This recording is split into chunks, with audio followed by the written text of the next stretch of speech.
وہاں سے مزید ذلیل کر کے نکالیں، ہمیں خود ہی وہاں سے عزت سے نکل جانا چاہیے۔ مگر اماں، ہم جب غلط نہیں تو ہم کیوں نکلیں وہاں سے؟ اس طرح ہمارے وہاں سے نکلنے سے تو یہ ثابت ہو جائے گا کہ ہم ہی غلط تھے۔ حرمت، تم سمجھتی کیوں نہیں؟ یہ دنیا تنہا عورت کو چین سے جینے نہیں دے گی۔ اور ایک سب سے اہم بات جو میں تم سے کرنا چاہتی ہوں وہ یہ ہے کہ میں اور آپا چاہتے ہیں کہ تمہارا اور عظیم کا نکاح کر دیا جائے۔ ان کی بات سن کر وہ آپس سے باہر ہو گئی۔ مما، اس طرح کی بات آپ نے سوچی بھی کیسے؟ وہ صرف میرا دوست ہے، اس سے بڑھ کر اور کچھ بھی نہیں۔ آپ کو شاید یاد نہیں، میں کسی کی منکوہا ہوں، اس نے بلند آواز میں باور کروایا۔ منکوہا نہیں ہو، انہوں نے بھی اتنی بلند آواز میں کہا۔ یہ کہتے ہی وہ اندر کمرے کی طرف بڑھ گئیں۔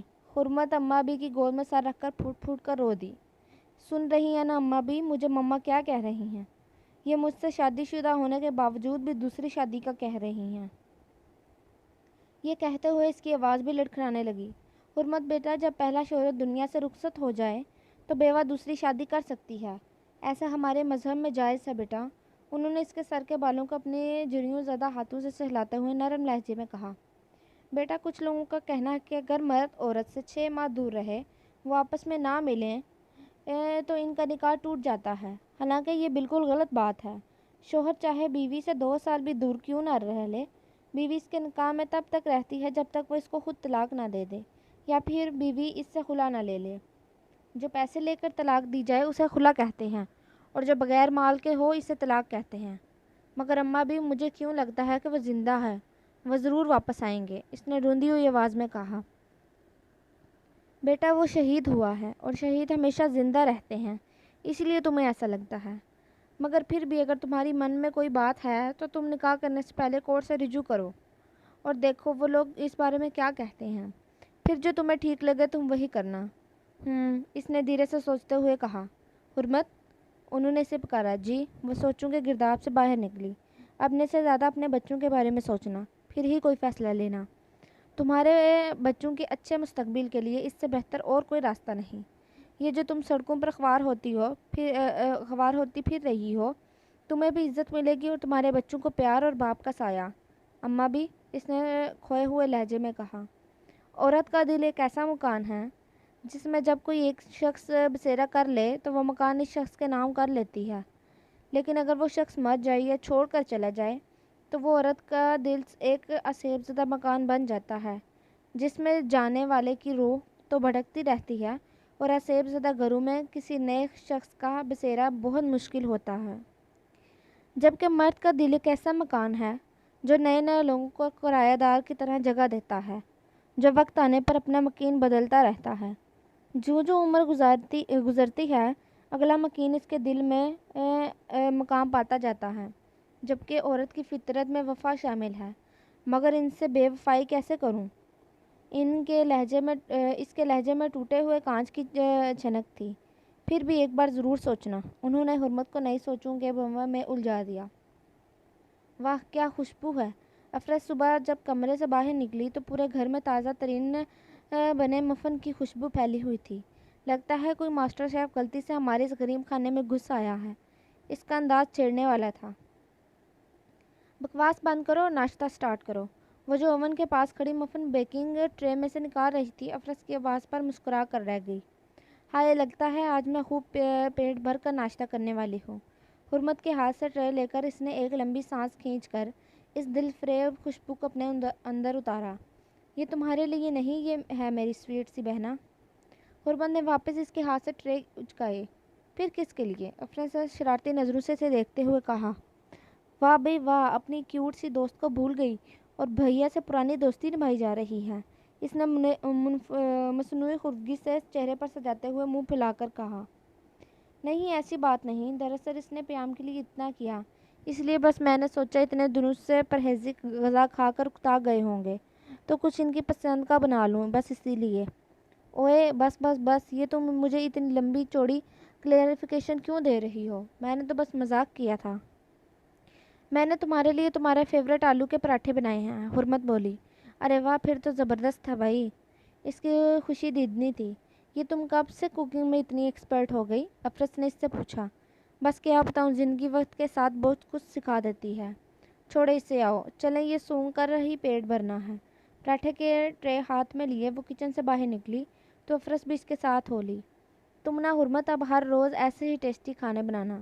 ٹیبل پر بیٹھ کر پراٹھے کا لقمہ لے کر اس نے چائے کا سپ لیتے ہوئے مزے سے کہا تو حرمت نے منہ بنا کر اسے گھورا۔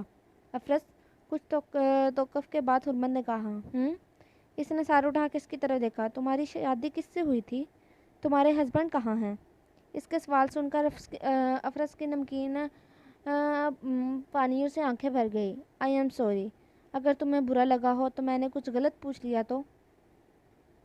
حرمت نے اس کا ہاتھ اپنے ہاتھ میں لے کر نرمی سے کہا، نہیں ایسی بات نہیں، پھر بتاؤں گی کبھی، چلو پہلے ناشتہ کر لیں، سب ٹھنڈا ہو جائے گا ورنہ۔ اس نے بات کو فی الوقت ٹالا۔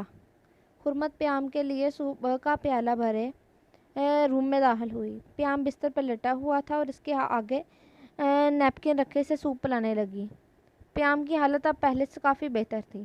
اس کے چہرے کی رنگت بھی دھیرے دھیرے نارمل ہو رہی تھی۔ مما بابا کہاں ہیں؟ وہ مجھے ملنے نہیں آئے؟ پیام نے اس سے سوال کیا۔ حرمت کو پیام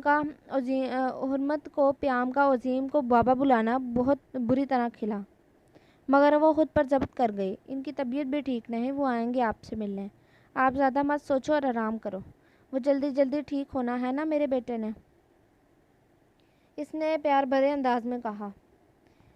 اس نے سر اس بات میں ہلا دیا تو حرمت اس کے گال پر پیار دیا اور دونوں مسکرانے لگے۔ بابا یہ دیکھیں، ماما نے آپ کے لیے مفن بنائے ہیں، پری اس کے روم میں انٹر ہوتے ہی بولی۔ اس نے ہاتھ میں مفن سے بھری پلیٹ پکڑی ہوئی تھی۔ وہ جو بستر پر نیند راز تھا اسے دیکھ کر اٹھ بیٹھا۔ سچ سچ بتاؤ کس نے بنائے ہیں؟ عظیم نے اس کے ہاتھ سے پلیٹ پکڑ کر اپنے پاس رکھی اور پھر پری کو بھی اپنے ساتھ بٹھایا۔ مما نے، سچی، گاڈ پرامس، اس نے آنکھیں مٹکاتے ہوئے اپنی پٹر پٹر کرتی صاف آواز میں بتایا۔ انہوں نے ہی کہا ہے کہ آپ کو دے آؤں۔ وحد کہاں ہے؟ وہ پیام بھیا کے پاس۔ کہیں اس سے خالہ نے بات تو نہیں کر لی جس کی وجہ سے وہ میرے سامنے آنے سے کترا رہی ہے؟ اس نے دل میں اس کے بارے میں سوچا۔ چلو مل کر کھائیں، عظیم نے اسے پیشکش کی، مگر اپنے بابا کو اپنے کیوٹ ہاتھوں سے خود کھلاؤں گی تاکہ میرے بابا جلدی سے ٹھیک ہو جائیں، پھر ہم دونوں گھومنے جائیں گے۔ اس نے مسکل گاتے ہوئے ایک نئی فرمائش بھی کر ڈالی۔ عظیم اس کی چالاکی پر ہنسا۔ بالکل ٹھیک کہا میری پرنسس نے، ہم سب گھومنے جائیں گے، اب آپ کے بابا بالکل ٹھیک ہیں، سب مل کر کہیں جانے کا پلان بناتے ہیں۔ واہ بابا، آپ میرے سب سے پیارے بابا ہیں۔ اس نے خوشی سے جھومتے اس کے گال پر کسی کی اور پھر اس کے گلے میں باہیں ڈال کر اس سے لپٹ گئی۔ حریم کو رات سے بخار تھا، اس لیے حرمت آج آفس میں نہیں جا پائی تھی۔ اس نے چائے بنا کر بمشکل انہیں ناشتہ کروایا اور پھر اپنے لیے مختصر ناشتہ لے کر ان کے قریب آ بیٹھی۔ جب سے عظیم کی حالت میں سدھار آیا تھا اس نے آفس جانا شروع کر دیا تھا۔ اس نے بھی سوچ لیا تھا کہ پیام کی طبیعت اب پہلے سے کافی بہتر ہے تو وہ بھی آفس جائے گی، مگر اپنی مما کی طبیعت کی خرابی کی وجہ سے وہ آفس نہیں جا پائی۔ حرمت بیٹا پھر کیا سوچا تم نے؟ انہوں نے نکال زدہ آواز میں پوچھا۔ کس بارے میں مما؟ اس نے حیران ہوتے ہوئے کہا۔ تم سب جانتی ہو کس بارے میں بات کر رہی ہوں، پھر بھی میرے منہ سے سننا چاہتی ہو تو میں بتا دیتی ہوں، عظیم سے نکاح کے بارے میں۔ اس نے ہاتھ میں موجود چائے کا کپ ایک طرف رکھا اور اس کی طرف دیکھتے ہوئے تلخ لہجے میں گویا ہوئی۔ وہ میرے بیٹے کا علاج کروا کر تاوان وصولنے میں مجھ سے نکاح کا خواہش مند ہے۔ حرمت اپنی زبان کو لگام دو، یہ کس قسم کی فضول باتیں کر رہی ہو تم اس کے بارے میں؟ دماغ خراب ہو گیا ہے جو تم اس قسم کی منفی باتیں سوچ رہی ہو، حریم نے بھی اس کے لب و لہجے میں جواب دیا۔ اماں بھی نے بتایا تھا تم کورٹ جا کر معاملہ سلجھانا چاہتی ہو۔ انہوں نے ایک اور سوال پوچھا۔ مجھے کہیں نہیں جانا اور نہ ہی کچھ کلیئر کرنا ہے، جس سے یہ نکاح رچانے کی آگ لگی ہے وہی سلجھائے، اور ہاں مجھ سے دوبارہ کوئی بھی اس سلسلے میں بات نہ کرے۔ وہ پہلی بار خاصی بدتمیزی کا مظاہرہ کر رہی تھی۔ دروازے سے داخل ہوتی ہوئی ناز نے شاید اس کی باتیں سن لی تھی۔ حرمت نے ان پر ایک نگاہ ڈالی اور ناشتے کے برتن سمیٹ کر وہاں سے باہر نکل کر کچن کی طرف بڑھ گئی۔ سنک میں موجود برتنوں کو دھونے لگی۔ وہاں موجود ملازماؤں نے اسے بہت روکا، مگر وہ انسنی کرتی اپنے کام میں مگن رہی، جیسے وہ یہاں ہو کر بھی یہاں نہیں تھی۔ اس کا دماغ کہیں اور ہی پہنچا ہوا تھا۔ میں عظیم سے کہتی ہوں آج وہ تمہیں ہاسپٹل لے جائے۔ ناز نے حریم کی پریشانی پر رکھ کر اس کا بہار چیک کیا۔ نہیں آپا، میں میڈیسن لی ہیں، اب میں بالکل ٹھیک ہوں۔ ہسپتال جانے کی کوئی ضرورت نہیں، بس حرمت کی ہر ڈرمی کی وجہ سے پریشان ہوں۔ میں اس کی بیوقوفی میں اس کا ساتھ ہرگز نہیں دوں گی۔ ٹھیک کہہ رہی ہو، میں عظیم سے بات کرتی ہوں تاکہ وہی کسی وکیل سے مشورہ کر کے اس بات کا کوئی حل نکالے، ناز نے کہا۔ بس اب تم بے فکر ہو جاؤ اور اپنی صحت پر دھیان دو۔ بیماری کو نظر انداز کرنے سے بیماری ختم نہیں ہو جاتی، اس کا علاج کروانا پڑتا ہے۔ میری مانو تو آج اچھی طرح سے چیک اپ کرواؤ۔ ٹھیک ہے آپا، جیسا آپ کہیں، انہوں نے آرام سے کہا۔ آفس کے کیبن کے باہر دستک دے کر جہاں اس کی آنکھیں چمک سے ابھریں، وہیں ہونٹ مانی خیزی سے مسکرا اٹھے تھے۔ کم ان۔ تھوڑے وقفے کے بعد وہ سیدھا ہوتا ہوا بولا، لہجے میں بے پناہ سنجیدگی تھی۔ سر، آپ کی کافی۔ کافی کا مگ اس کے سامنے رکھتے ہوئے دھیرے سے بولی۔ لہجے سے اعتماد ظاہر کرنے کی بھرپور کوشش کی گئی تھی۔ عظیم نے ایک نظر اسے دیکھ کر مگ اٹھا کر لبوں سے لگایا۔ ابھی اس نے پہلا گھونٹ ہی لیا کہ واپس جانے کے لیے مڑی۔ آپ کے علم کے لیے میں بتا دینا چاہتا ہوں کہ میں ٹھنڈی کافی نہیں پیتا۔ مجھے بلیک کافی چاہیے مس حرمت۔ اس کی بات پر حرمت نے ناسمجھی سے اس کی طرف دیکھا جو مگ ٹیبل پر پٹکنے کے انداز میں رکھ چکا تھا۔ جی سر، ناسمجھی سے اسے دیکھتے ہوئے کہا۔ آپ شاید اپنے خیالات میں اتنی گم تھیں کہ کافی ٹھنڈی ہو چکی ہے، دوبارہ بنا کر لائیں۔ اس کا انداز تھوڑا سخت تھا۔ حرمت نے جلدی سے کپ اٹھایا اور دروازے کے قریب جا کر دھیمی آواز میں کچھ بولی۔ انداز بڑبڑانے والا تھا۔ نخرے ہی ختم نہیں ہوتے جناب کے۔ مس حرمت، آپ کو اسی کام کے لیے پے دی جاتی ہے۔ اس کی سخت آواز پر اس نے گڑبڑا کر ایک لمحے کے لیے پیچھے دیکھا۔ اس سن لیا۔ خود کو ملامت کرتی تیزی سے باہر نکلی۔ تھوڑی دیر بعد جب وہ دوبارہ کافی لے کر آئی تو عظیم خان کو آفس کے فائلز ریک کے پاس کھڑے دیکھا۔ سر، کافی۔ بلیک کافی؟ ریک میں موجود فائلوں پر نظر جماتے ہوئے مصروف انداز میں بولا۔ جی، بنائی تو بلیک کافی ہی ہے، اب پتہ نہیں آپ کو کیسی لگتی ہے۔ عظیم نے ایک نظر اسے دیکھا اور آگے بڑھ کر مگ اٹھایا۔ حرمت نے سر اٹھاتے ہوئے اسے دیکھا۔ پہلے سے تو بہتر ہے۔ ایسا کیجیے مس حرمت، ریک میں سے ہمدانی کنسٹرکشنز کی فائل ڈھونڈ کر دیجیے۔ جی سر۔ سر ہلا کر وہ ریک کی طرف بڑھی، بڑے دھیان سے ایک ایک فائل کو نکال کر دیکھنے لگی، جبکہ وہ اپنی چوکو لاوا کے ہاتھوں سے بنی گرما گرم بھاپ اڑاتی ہوئی بلیک کافی کا مزہ لیتا اسے ہی دیکھ رہا تھا، جو اس کی نظروں سے بے خبر اپنے کام میں مصروف تھی۔ عظیم کے دیکھنے کے انداز سے اس بات کا اندازہ لگانا مشکل نہیں تھا کہ اس کے اندر کیا چل رہا ہے۔ آنکھوں کے جذبات سے پر تھی جبکہ چہرہ سخت۔ یہاں پر تو نہیں ہے سر کوئی اس نام کی فائل۔ اس کی بات پر وہ سیدھا ہوا۔ تو اوپر والے ریک میں دیکھ لیں۔ حرمت نے سر اونچا کر کے اس ریک کی طرف دیکھا جو اس کی پہنچ سے کافی دور تھا، پھر آس پاس کسی اسٹول کی تلاش میں نظر دوڑائیں جس پر چڑھ کر وہ اس ریک تک پہنچ سکے۔ ادھر ادھر کیا دیکھ رہی ہیں؟ سر، وہ ریک کافی اونچا ہے، میں وہاں تک نہیں پہنچ پاؤں گی۔ عظیم خان نے ایک بھرپور نظر اسے دیکھا جس کا قد واقعی اتنا زیادہ نہیں تھا کہ اوپر والے ریک تک اس کے ہاتھ جا پہنچیں۔ تو یہ چیئر لے لیں۔ اس نے اپنی چیئر اس کی طرف بڑھائی۔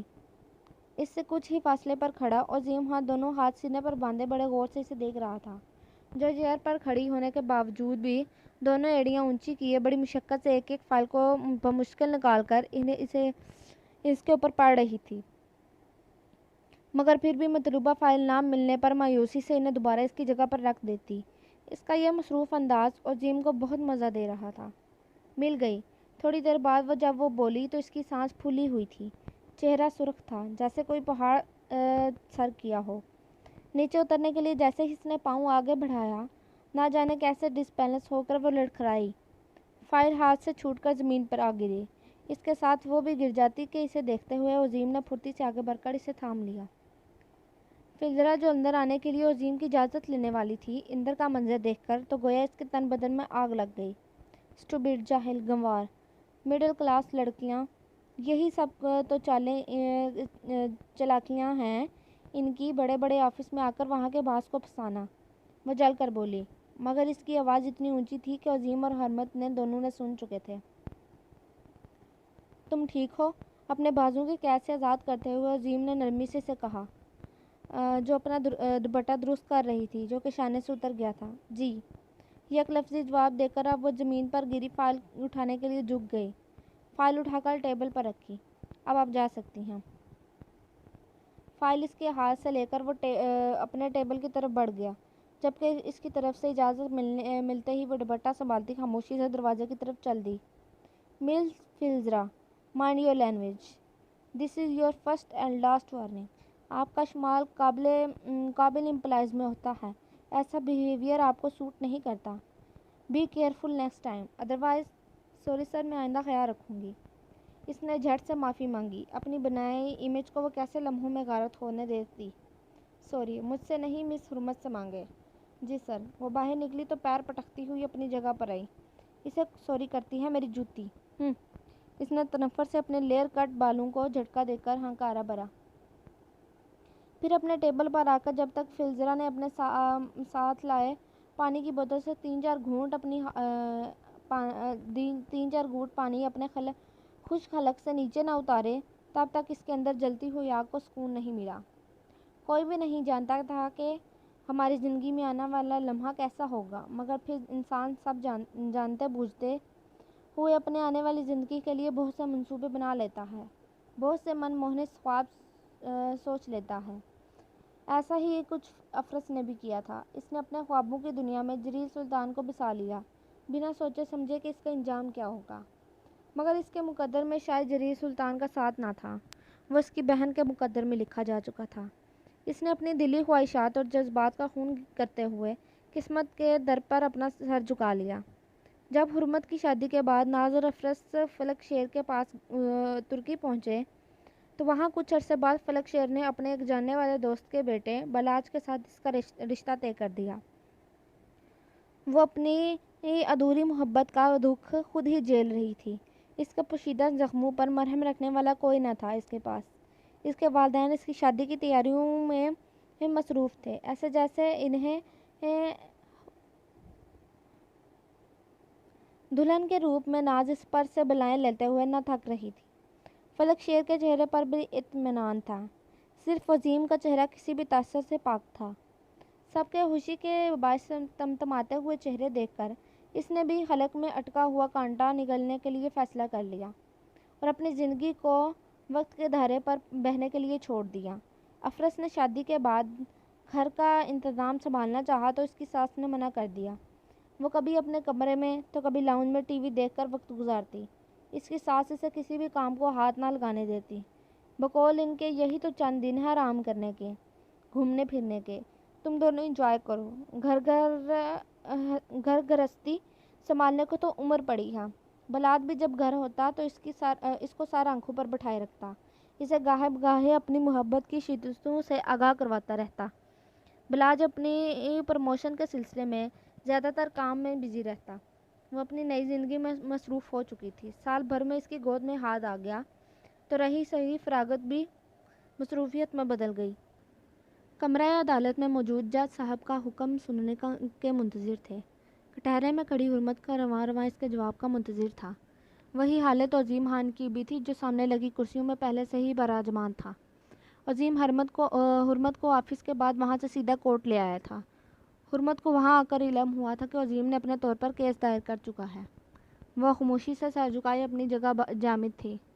مس حرمت، سارے ثبوتوں کو مدنظر رکھتے ہوئے عدالت نے فیصلہ سناتی ہے کہ آپ کے نکاح کو 4 سال بعد منسوخ کیا جائے گا، کیونکہ اسلامی اصولوں اور قوانین کے مطابق جب کسی عورت کا شوہر گم ہو جائے یا اس کی کسی حادثے میں موت ہو جائے اور کوئی ٹھوس شواہد نہ ملیں تو 4 سال تک اس کا انتظار کیا جائے۔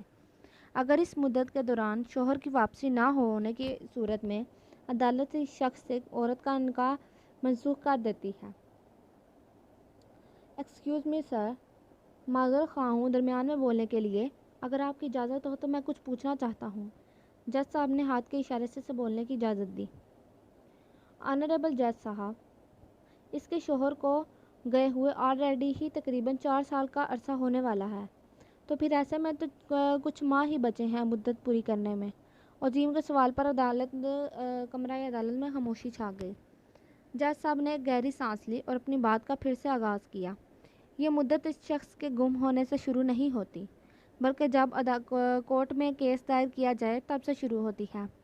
جیسے آج اس کیس کا فیصلہ ہوا ہے تو آج سے اس مدت کا آغاز ہوگا۔ آج سے 4 سال بعد ہی اس کا نکاح منسوخ کیا جا سکتا ہے۔ عظیم نے آنکھیں میچ کر خود پر ضبط کیا اور ایک نگاہ حرمت پر ڈالی۔ وہ کسی بھی احساس سے عاری لگی۔ اس کا چہرہ سپاٹ تھا، جیسے اسے کوئی فرق نہیں پڑتا۔ عظیم خان کے مقدر میں شاید ابھی اور انتظار باقی تھا۔ قسمت اس کے صبر کو ابھی اور آزمانا چاہتی تھی۔ اپنی منزل کے اتنے قریب آ کر خالی ہاتھ رہ جانا کسے کہتے ہیں، یہ بات آج کوئی عظیم سے پوچھتا۔ جانے کیوں ہر امتحان کے لیے زندگی کو ہمارا پتہ یاد ہے۔ اسے اپنا وجود تیز ترین آندھی اور طوفان میں گھرا ہوا محسوس ہوا، جیسے کنارے پر لگی ہوئی کشتی بیچ مجدار میں جا پھنسی ہو۔ اس کا خوابوں سے سجا کانچ کا محل چناکے کی آواز سے ٹوٹ گیا تھا۔ خواہشوں سے بھرا جھومتا دل دھڑام سے جیسے کسی گہری کھائی میں جا گرا تھا۔ اس سے پہلے کہ اس کے لاوے کی مانند ابلتے ہوئے جذبات اگل کر باہر نکلتے، وہ اپنی جگہ سے اٹھا۔ وہ کھوئے ہوئے انداز میں بولی، میں ہمیشہ سے ایسی خود پسند رہی ہوں۔ شاید مجھے اپنی خواہشوں کے آگے کسی کا کوئی سرکار نہیں۔ مجھے بچپن سے ہی ہر چیز سے بن مانگے ملی۔ میرے والدین میرے کہنے سے پہلے ہی ہر چیز کا میرے آگے ڈھیر لگا دیتے، مگر کبھی کسی چیز سے ماں منع بھی کرتی تو ڈیڈ ان سے چھپ کر وہ مجھے لا دیتے۔ نت نئے ایڈونچر کرنا، آئے دن کوئی نہ کوئی نقصان کرنا میرے معمولات میں شامل ہونے لگا۔ جوں جوں شعور کی منزلوں پر قدم بڑھتے، میں دن بدن اور نہلیلی ہوتی جاتی۔ یہ نہیں وہ کھانا، وہ نہیں پینا، یہ چاہیے وہ نہیں چاہیے۔ غرض ہر اعلیٰ سے اعلیٰ چیز کو پانے کا جنون سوار تھا۔ جب میں یونیورسٹی میں آئی تو میری سب سے فرینڈ شپ ہو گئی، سوائے اس کے جس سے میں فرینڈ شپ کرنے میں انٹرسٹڈ تھی۔ 6 فٹ سے نکلتا قد، ocean blue eyes, blue jeans پر black T shirt, rough and tough حلیے میں وہ حد درجہ اچھا لگ رہا تھا۔ کبھی نوٹس میں سر دیے رکھتا تو کبھی لائبریری میں کتابوں کے ہجوم میں اس کا اکیلے بیٹھنا، اس کی یہی بے توجہی مجھے اس کی طرف اٹریکٹ کرنے کا باعث بنی۔ ایک دن وہ یونی نہیں آیا تو میں اس کا انتظار کرتی رہ گئی۔ اس کتابی کیڑے کو یونی نہ آتے ہوئے ایک ہفتہ بیت گیا تو مجھے تشویش لاحق ہوئی۔ بھلا وہ پڑھاکو اتنی چھٹیاں کیوں کر رہا ہے؟ سب خیر تو ہے؟ پھر 10ویں دن وہ بالآخر وہ چلا آیا۔ اس دن وہ سر جھکائے ہوئے چلا آ رہا تھا، جسم بالکل ڈھیلا چھوڑے۔ میں بھاگ کر اس کے پاس پہنچی۔ تم ٹھیک ہو؟ میں نے اس سے پوچھا تو اس نے سر اٹھا کر میری طرف دیکھا۔ اس کی آنکھوں کے گرد سیاہ حلقے تھے اور چہرے پر تھکن واضح تھی۔ پل بھر کو میں اس کا مرجھایا وہ چہرہ دیکھ کر رہ گئی۔ آپ کون؟ اس کے لہجے میں حد درجہ بیگانگی تھی۔ اس غیر متوقع سوال اور لب و لہجے پر میری تو دنیا زیر و زبر ہو گئی، جسے سوچ سوچ کر میں ہلکان ہو چکی تھی۔ وہ پوچھ رہا تھا کہ کون؟ میرے اندر چھن سے کچھ ٹوٹا۔ وہ تو میرا نام تک نہیں جانتا۔ میں ماہم گردیزی۔ میں نے اپنا ہاتھ آگے بڑھایا ملانے کے لیے، مگر وہ جا چکا تھا۔ اس کا یوں نظر انداز کرنا مجھے بری طرح کھلا۔ ایمان، تمہیں پتہ ہے ایک دن کیا ہوا؟ اس کے چہرے پر چھائی چمک دیکھ کر ایمان چونکا۔ ایک دن وہ کلاس میں لیٹ آ پہنچا۔ صرف میرے ساتھ ہی سیٹ خالی تھی۔ وہ میرے ساتھ والی خالی سیٹ پر بیٹھ گیا۔ میری تو خوشی کا کوئی ٹھکانہ نہ رہا۔ وہ میرے اتنے قریب بیٹھا تھا، مگر اس ٹام کروز نے نہیں، بلکہ اسٹون مین نے میری طرف ایک بار بھی نہیں دیکھا۔ شاید وہ اپنی شخصیت کے سحر سے واقف تھا کہ کوئی بھی اس پر فدا ہو سکتا ہے۔ تمہیں پتہ ہے ڈپارٹمنٹ کی ساری لڑکیاں اسے دیکھ دیکھ کر آہیں بھرتی ہیں۔ اس پڑھاکو پر فدا تھیں، میری سمیت۔ مگر وہ ہمیشہ یوں پوز کرتا جیسے اس سب سے کوئی فرق نہیں پڑتا۔ بہرحال وہ اس وقت میرے اتنے قریب بیٹھا تھا، میں خود کو دنیا کی سب سے خوش قسمت ترین لڑکی سمجھ رہی تھی۔ اس کی صفحات پر تیزی سے حرکت کرتی ہوئی مخروطی سفید انگلیاں، جس میں پوائنٹر دبا ہوا تھا، مجھے اپنی طرف متوجہ کر رہی تھیں۔ میں اس کے ہاتھ سے پین چھینا۔ اس نے ایک خفگی بھری نگاہ مجھ پر ڈالی تو میں نے شرارت سے مسکرا دی۔ ٹام کروز، تھوڑا سا ہنس کر دکھا دو۔ سچی بڑی حسرت ہے تمہیں مسکراتا ہوا دیکھنے کی۔ اس نے میری بات کو نظر انداز کرتے ہوئے میرے ہاتھ سے پین اچک لیا۔ ویسے غصے میں بھی غضب ڈالتے ہو، میں نے ہنس کر کہا۔ سر؟ وہ اپنی جگہ سے کھڑا ہوا۔ اس نے سر کو مخاطب کرتے ہوئے کہا تو میں اچنبھے سے اس کے اگلے عمل کا انتظار کرنے لگی، کہیں اسٹون مین سر کو میری شکایت نہ لگا دے۔ سر یہاں سے مجھے بورڈ صاف دکھائی نہیں دے رہا. کیا میں چیئر آگے لا سکتا ہوں؟ اس کی بات سن کر میں نے سکون کا سانس لیا. یا شور. سر کی اجازت ملتے ہی وہ اپنی چیئر اور چیزیں سمیٹ کر مجھ سے دور چلا گیا. عماد. وہ مجھ سے ہمیشہ برا سلوک کرتا, مجھے اگنور کرتا. وہ جتنا مجھ سے اور دوسری لڑکیوں سے دور بھاگتا, میں اتنا ہی اس کے قریب ہونے کی کوشش کرتی. یونی کے سب لڑکے میری خوبصورتی کے آگے پیچھے پھرتے, مگر میں. اس نے سرداہ بری. عماد خاموش رہا. آج وہ اسے سننا چاہتا تھا تاکہ وہ اپنے دل کا بوجھ ہلکا کر سکے. یونی کا آخری دن تھا. وہ اپنی مخصوص وجی شخصیت سمیت سب کے دلوں پر اپنا اثر چھوڑے جا رہا تھا. میں اس کے آگے جا کر اس کا راستہ روکا. لڑکیاں بھلا اظہار محبت کرتی ہوئی اچھی لگتی ہیں, اس نے خودی کو جیسا سمجھایا ہو. مگر پھر بھی میں نے اپنے دل کے ہاتھوں مجبور ہو کر کہا, عظیم خان مجھے تمہارے دل میں جگہ چاہیے. وہ جو جانے کو پرتور رہا تھا میری بات سن کر رکا. پھر بولا, میرے دل پر بہت پہلے سے کسی اور کی حکمرانی ہے. میں اپنے اس دل کی جاگیر کو کسی اور کے نام کر چکا ہوں. اس سلطنت پر اسی کا قبضہ ہے اور تعمر رہے گا. اس دل میں کسی اور کے لیے قطعاً کوئی گنجائش نہیں نکلتی. اپنے ان الفاظ نے میری انا پر کاری وار کیا. اس سے پہلے کہ وہ مجھ سے دور ہو جاتا, میں نے پھر سے کوشش کی. عظیم خان تم ایک اچھے انسان ہو, مجھ سے ایسا برتاؤ مت کرو. میں نے اس کی منت کی. تم کیسے جانتی ہو کہ میں اچھا انسان ہوں؟ اس نے اسی کا سوال الٹا اسی سے کیا. تمہیں دیکھ کر تو یہی لگتا ہے, میں نے کہا. اگر تمہارے پاس کوئی چہرہ پڑھنے کا علم ہے تو انتہائی بیکار ہے. چہرہ دیکھ کر انسان کے اندر کیا چھپا ہے کبھی بھی کوئی ٹھیک سے اندازہ نہیں لگا پایا. ہاں, اور ہمیشہ غلط اندازہ لگانے والوں کو منہ کی کھانی پڑی ہے.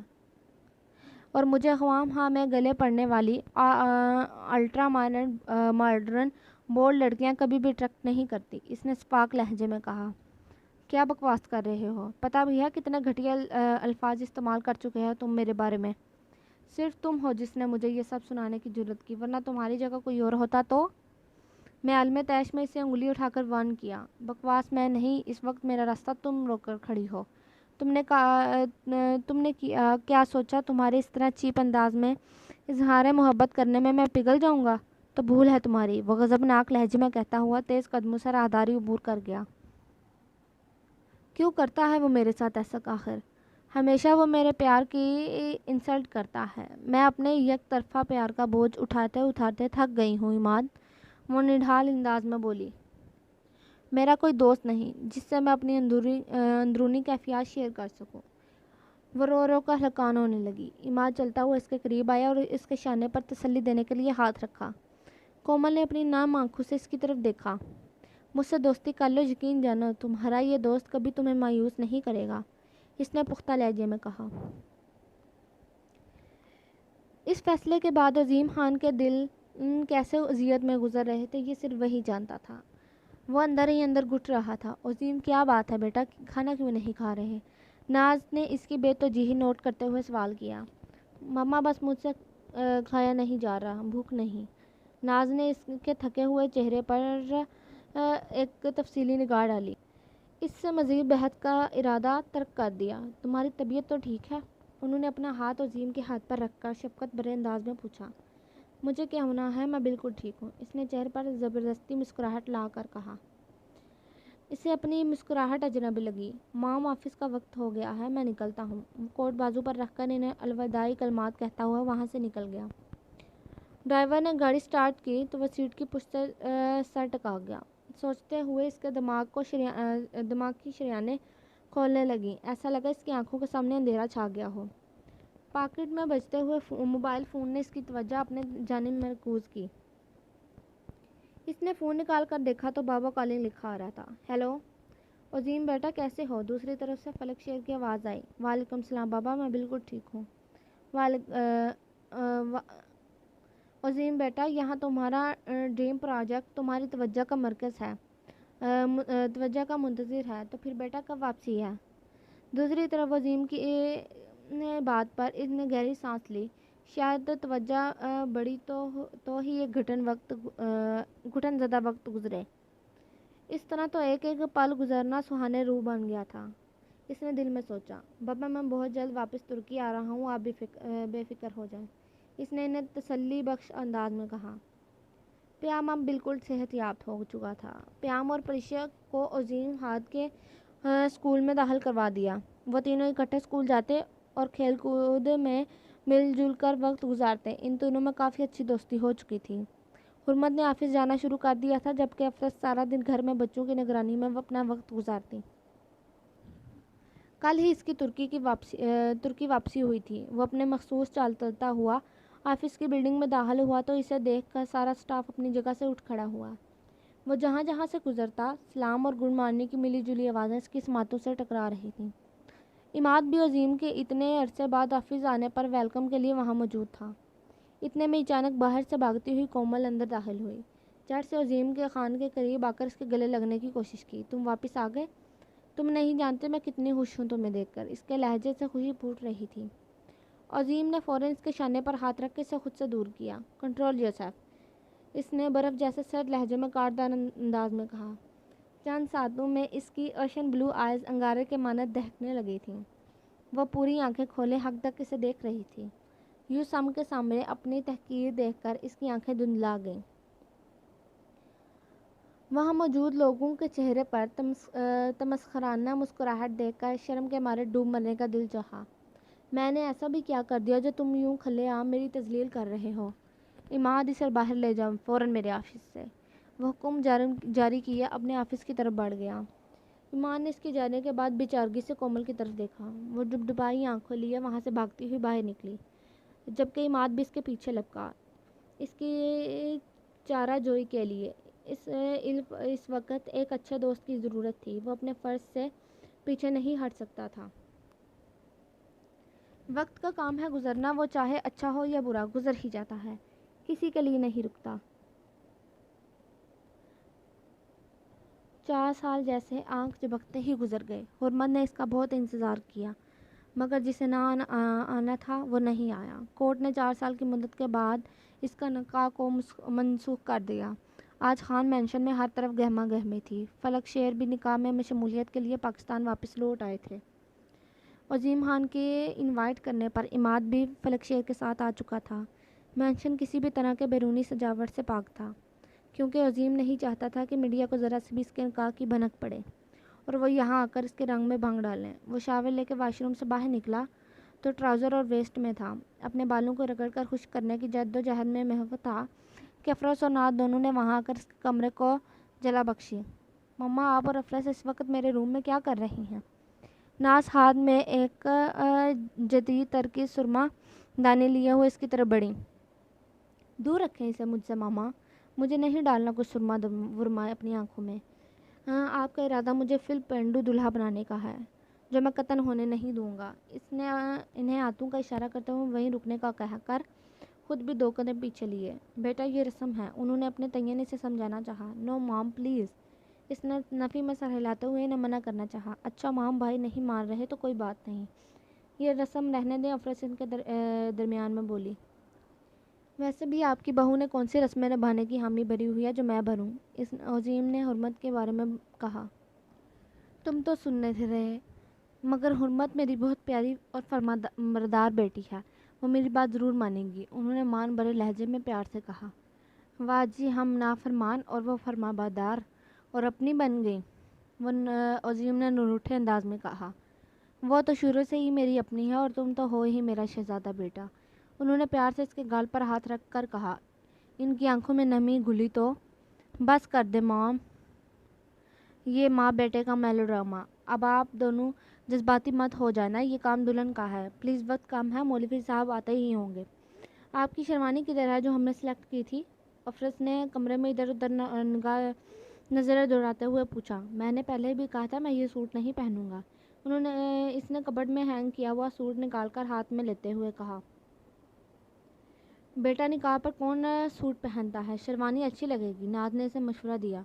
مام، آپ لوگوں کا بس چلے تو نہ مجھے شیروانی پہنا کر ہاتھ میں لال رومال دیے یہ کہیں گے کہ اسے شرما کر نکاح کے وقت منہ پر رکھنا۔ استغفر اللہ، کیسا لگوں گا میں ایسا کرتے ہوئے؟ اس نے تصور کی آنکھ سے خود کو دیکھتے ہوئے اپنے کانوں کو ہاتھ لگایا۔ وہ دونوں اس کی بات پر سن کر کھلکھلا کر ہنس پڑیں۔ ناز نے دل میں اپنے بیٹے کی نظر اتاری اور اسے ایسے ہی ہنستا مسکراتا رہنے کی دعا دینے لگیں۔ آئے مما، ہم دونوں باہر چلتے ہیں، یہاں پر کسی کو ہماری ضرورت نہیں۔ دلہا میاں تو خود سپر ایکسائٹڈ ہیں، دیکھنا مولوی صاحب کے آنے سے پہلے ہی وہ تیار ہو کر باہر موجود ہوں گے۔ عظیم خان نے اس کی بات پر اسے نگاہوں سے گھورا، خشمگین نگاہوں سے گھورا۔ وہ مسکراتی ہوئی ناز کا ہاتھ پکڑ کر باہر نکل گئی۔ عظیم نے اپنا برانڈڈ سوٹ پہن کر کف لنکس لگائے، پھر شوز پہنے، آج بالوں کو اچھے سے جیل سے سیٹ کیے، ورنہ وہ بالوں کو جیل لگانا اس کے سٹائل میں شامل نہ تھا، اور اپنے اوپر پرفیوم خود پر سپرے کرنے لگا۔ آخری نگاہ اپنے اوپر ڈال کر وہ لبوں پر دھیمی مسکان لیے روم سے باہر نکلا۔ ہیلو، کیسے ہو؟ ٹھیک ہوں، ایمان نے کومل کی آواز سن کر جواب دیا۔ کہاں ہو؟ میں آفس گئی تھی، صبح تم وہاں موجود نہیں تھے، اور وہ اسٹون مین بھی غائب ہے کچھ دنوں سے۔ کہاں ہے عظیم خان؟ اس نے ایک اور سوال پوچھ ڈالا۔ مجھے نہیں پتا عظیم سر کا، جھوٹ بولتے ہوئے اس کی زبان لڑکھڑائی۔ جھوٹ مت بولو ایمان، مجھے سچ سچ بتاؤ، تم دونوں ایک ہی وقت پر یہاں سے غائب ہو، ضرور مل کر کوئی نہ کوئی نئی کھچڑی پکا رہے ہو، اس نے جانتے ہوئے انداز میں کہا۔ نہیں، ایسی کوئی بات نہیں ہے، مجھے واقعی نہیں پتا کہ عظیم سر کہاں ہے، اس نے موقع کی مناسبت کو مد نظر رکھتے ہوئے جھوٹ گھڑا۔ اچھا تم بتاؤ کدھر ہو اس وقت؟ میں آؤٹ آف کنٹری ہوں، ایک ڈیل کے سلسلے میں سر نے یہاں بھیجا ہے۔ اگر میں نے اس وقت بتا دیا کہ عظیم سر کا نکاح ہو رہا ہے تو یہ کہیں جذبات میں آ کر خود کو کوئی نقصان نہ پہنچا لے۔ اسے زبان لے اور اس کی دلجوئی کرنے کے لیے میں خود اس کے پاس نہیں، اسے سچ بتانے کا یہ ٹھیک وقت نہیں، اس نے دل میں سوچا۔ عماد، تمہاری چپی سے مجھے کچھ ایسا کیوں لگ رہا ہے کہ دال میں کچھ کالا ہے؟ کومل جی، دال میں کچھ کالا نہیں، بلکہ پوری کی پوری دال ہی کالی ہے، جلد بازی میں اس کے منہ سے نکلا۔ کیا مطلب اس بات کا؟ اس نے جھٹ سے پوچھا۔ کچھ نہیں، ویسے ہی مذاق کر رہا تھا۔ ایک تو یہ لڑکیوں کی شک کرنے اور بال کی کھال اتارنے والی عادت سے میں سخت عاجز آ چکا ہوں۔ ذرا مجھے بھی بتاؤ، تمہارا اس طرح کی کتنی لڑکیوں سے واسطہ پڑا ہے؟ اس نے تیکھے لہجے میں پوچھا۔ ویسے بھی یہ ساری خصوصیات جو تم گنوا رہے ہو نا، اس سے نابلد ہے کومل گردیزی، اس نے تفاخر سے ناک سکوڑتے ہوئے کہا۔ اچھا کومل، میٹنگ کا وقت ہونے والا ہے، اس نے تیزی سے اللہ حافظ کہہ کر فون کاٹ دیا۔ مان کہیں کومل باتوں میں سے کچھ اگلوانے نہ لگے۔ ادھر دوسری طرف کومل نے غور سے فون کو دیکھا جہاں سے کال کٹ چکی تھی۔ یہاں تو یہ شخص اس سے بات کرنے کے لیے مرا جاتا تھا اور آج ایٹیٹیوڈ دکھاتے ہوئے کال کاٹتی۔ اس نے غصے سے فون بستر پر پٹکا۔ جب وہ ماضی کو تھپک کر سلانے کی کوشش کرتی، وہ چھم سے اس کی آنکھوں کے سامنے اپنے پر پھیلائے کھڑا ہو جاتا۔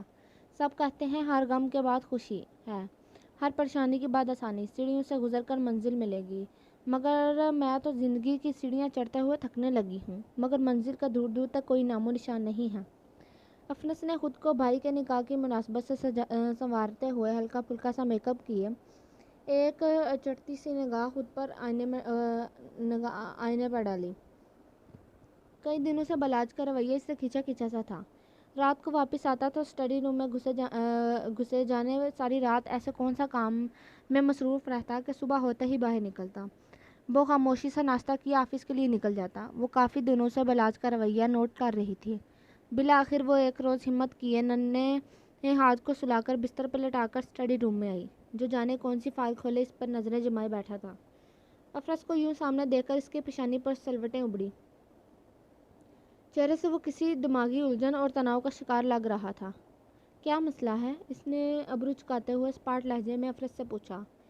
بلاج، مجھے آپ سے کچھ پوچھنا ہے، اس نے اپنے ایک ہاتھ کی انگلیاں دوسرے ہاتھ میں ملاتے ہوئے کشمکش میں گھرے ہوئے لہجے میں کہا۔ جلدی پوچھو اور جان چھوڑو، اس نے مصروف انداز میں ٹیبل پر موجود فائلوں کو ادھر ادھر پٹکتے ہوئے سرد لہجے میں کہا۔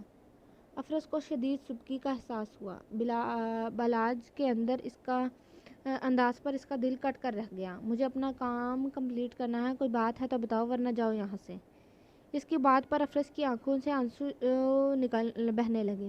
آپ کا رویہ بدلا سا ہے، کیوں؟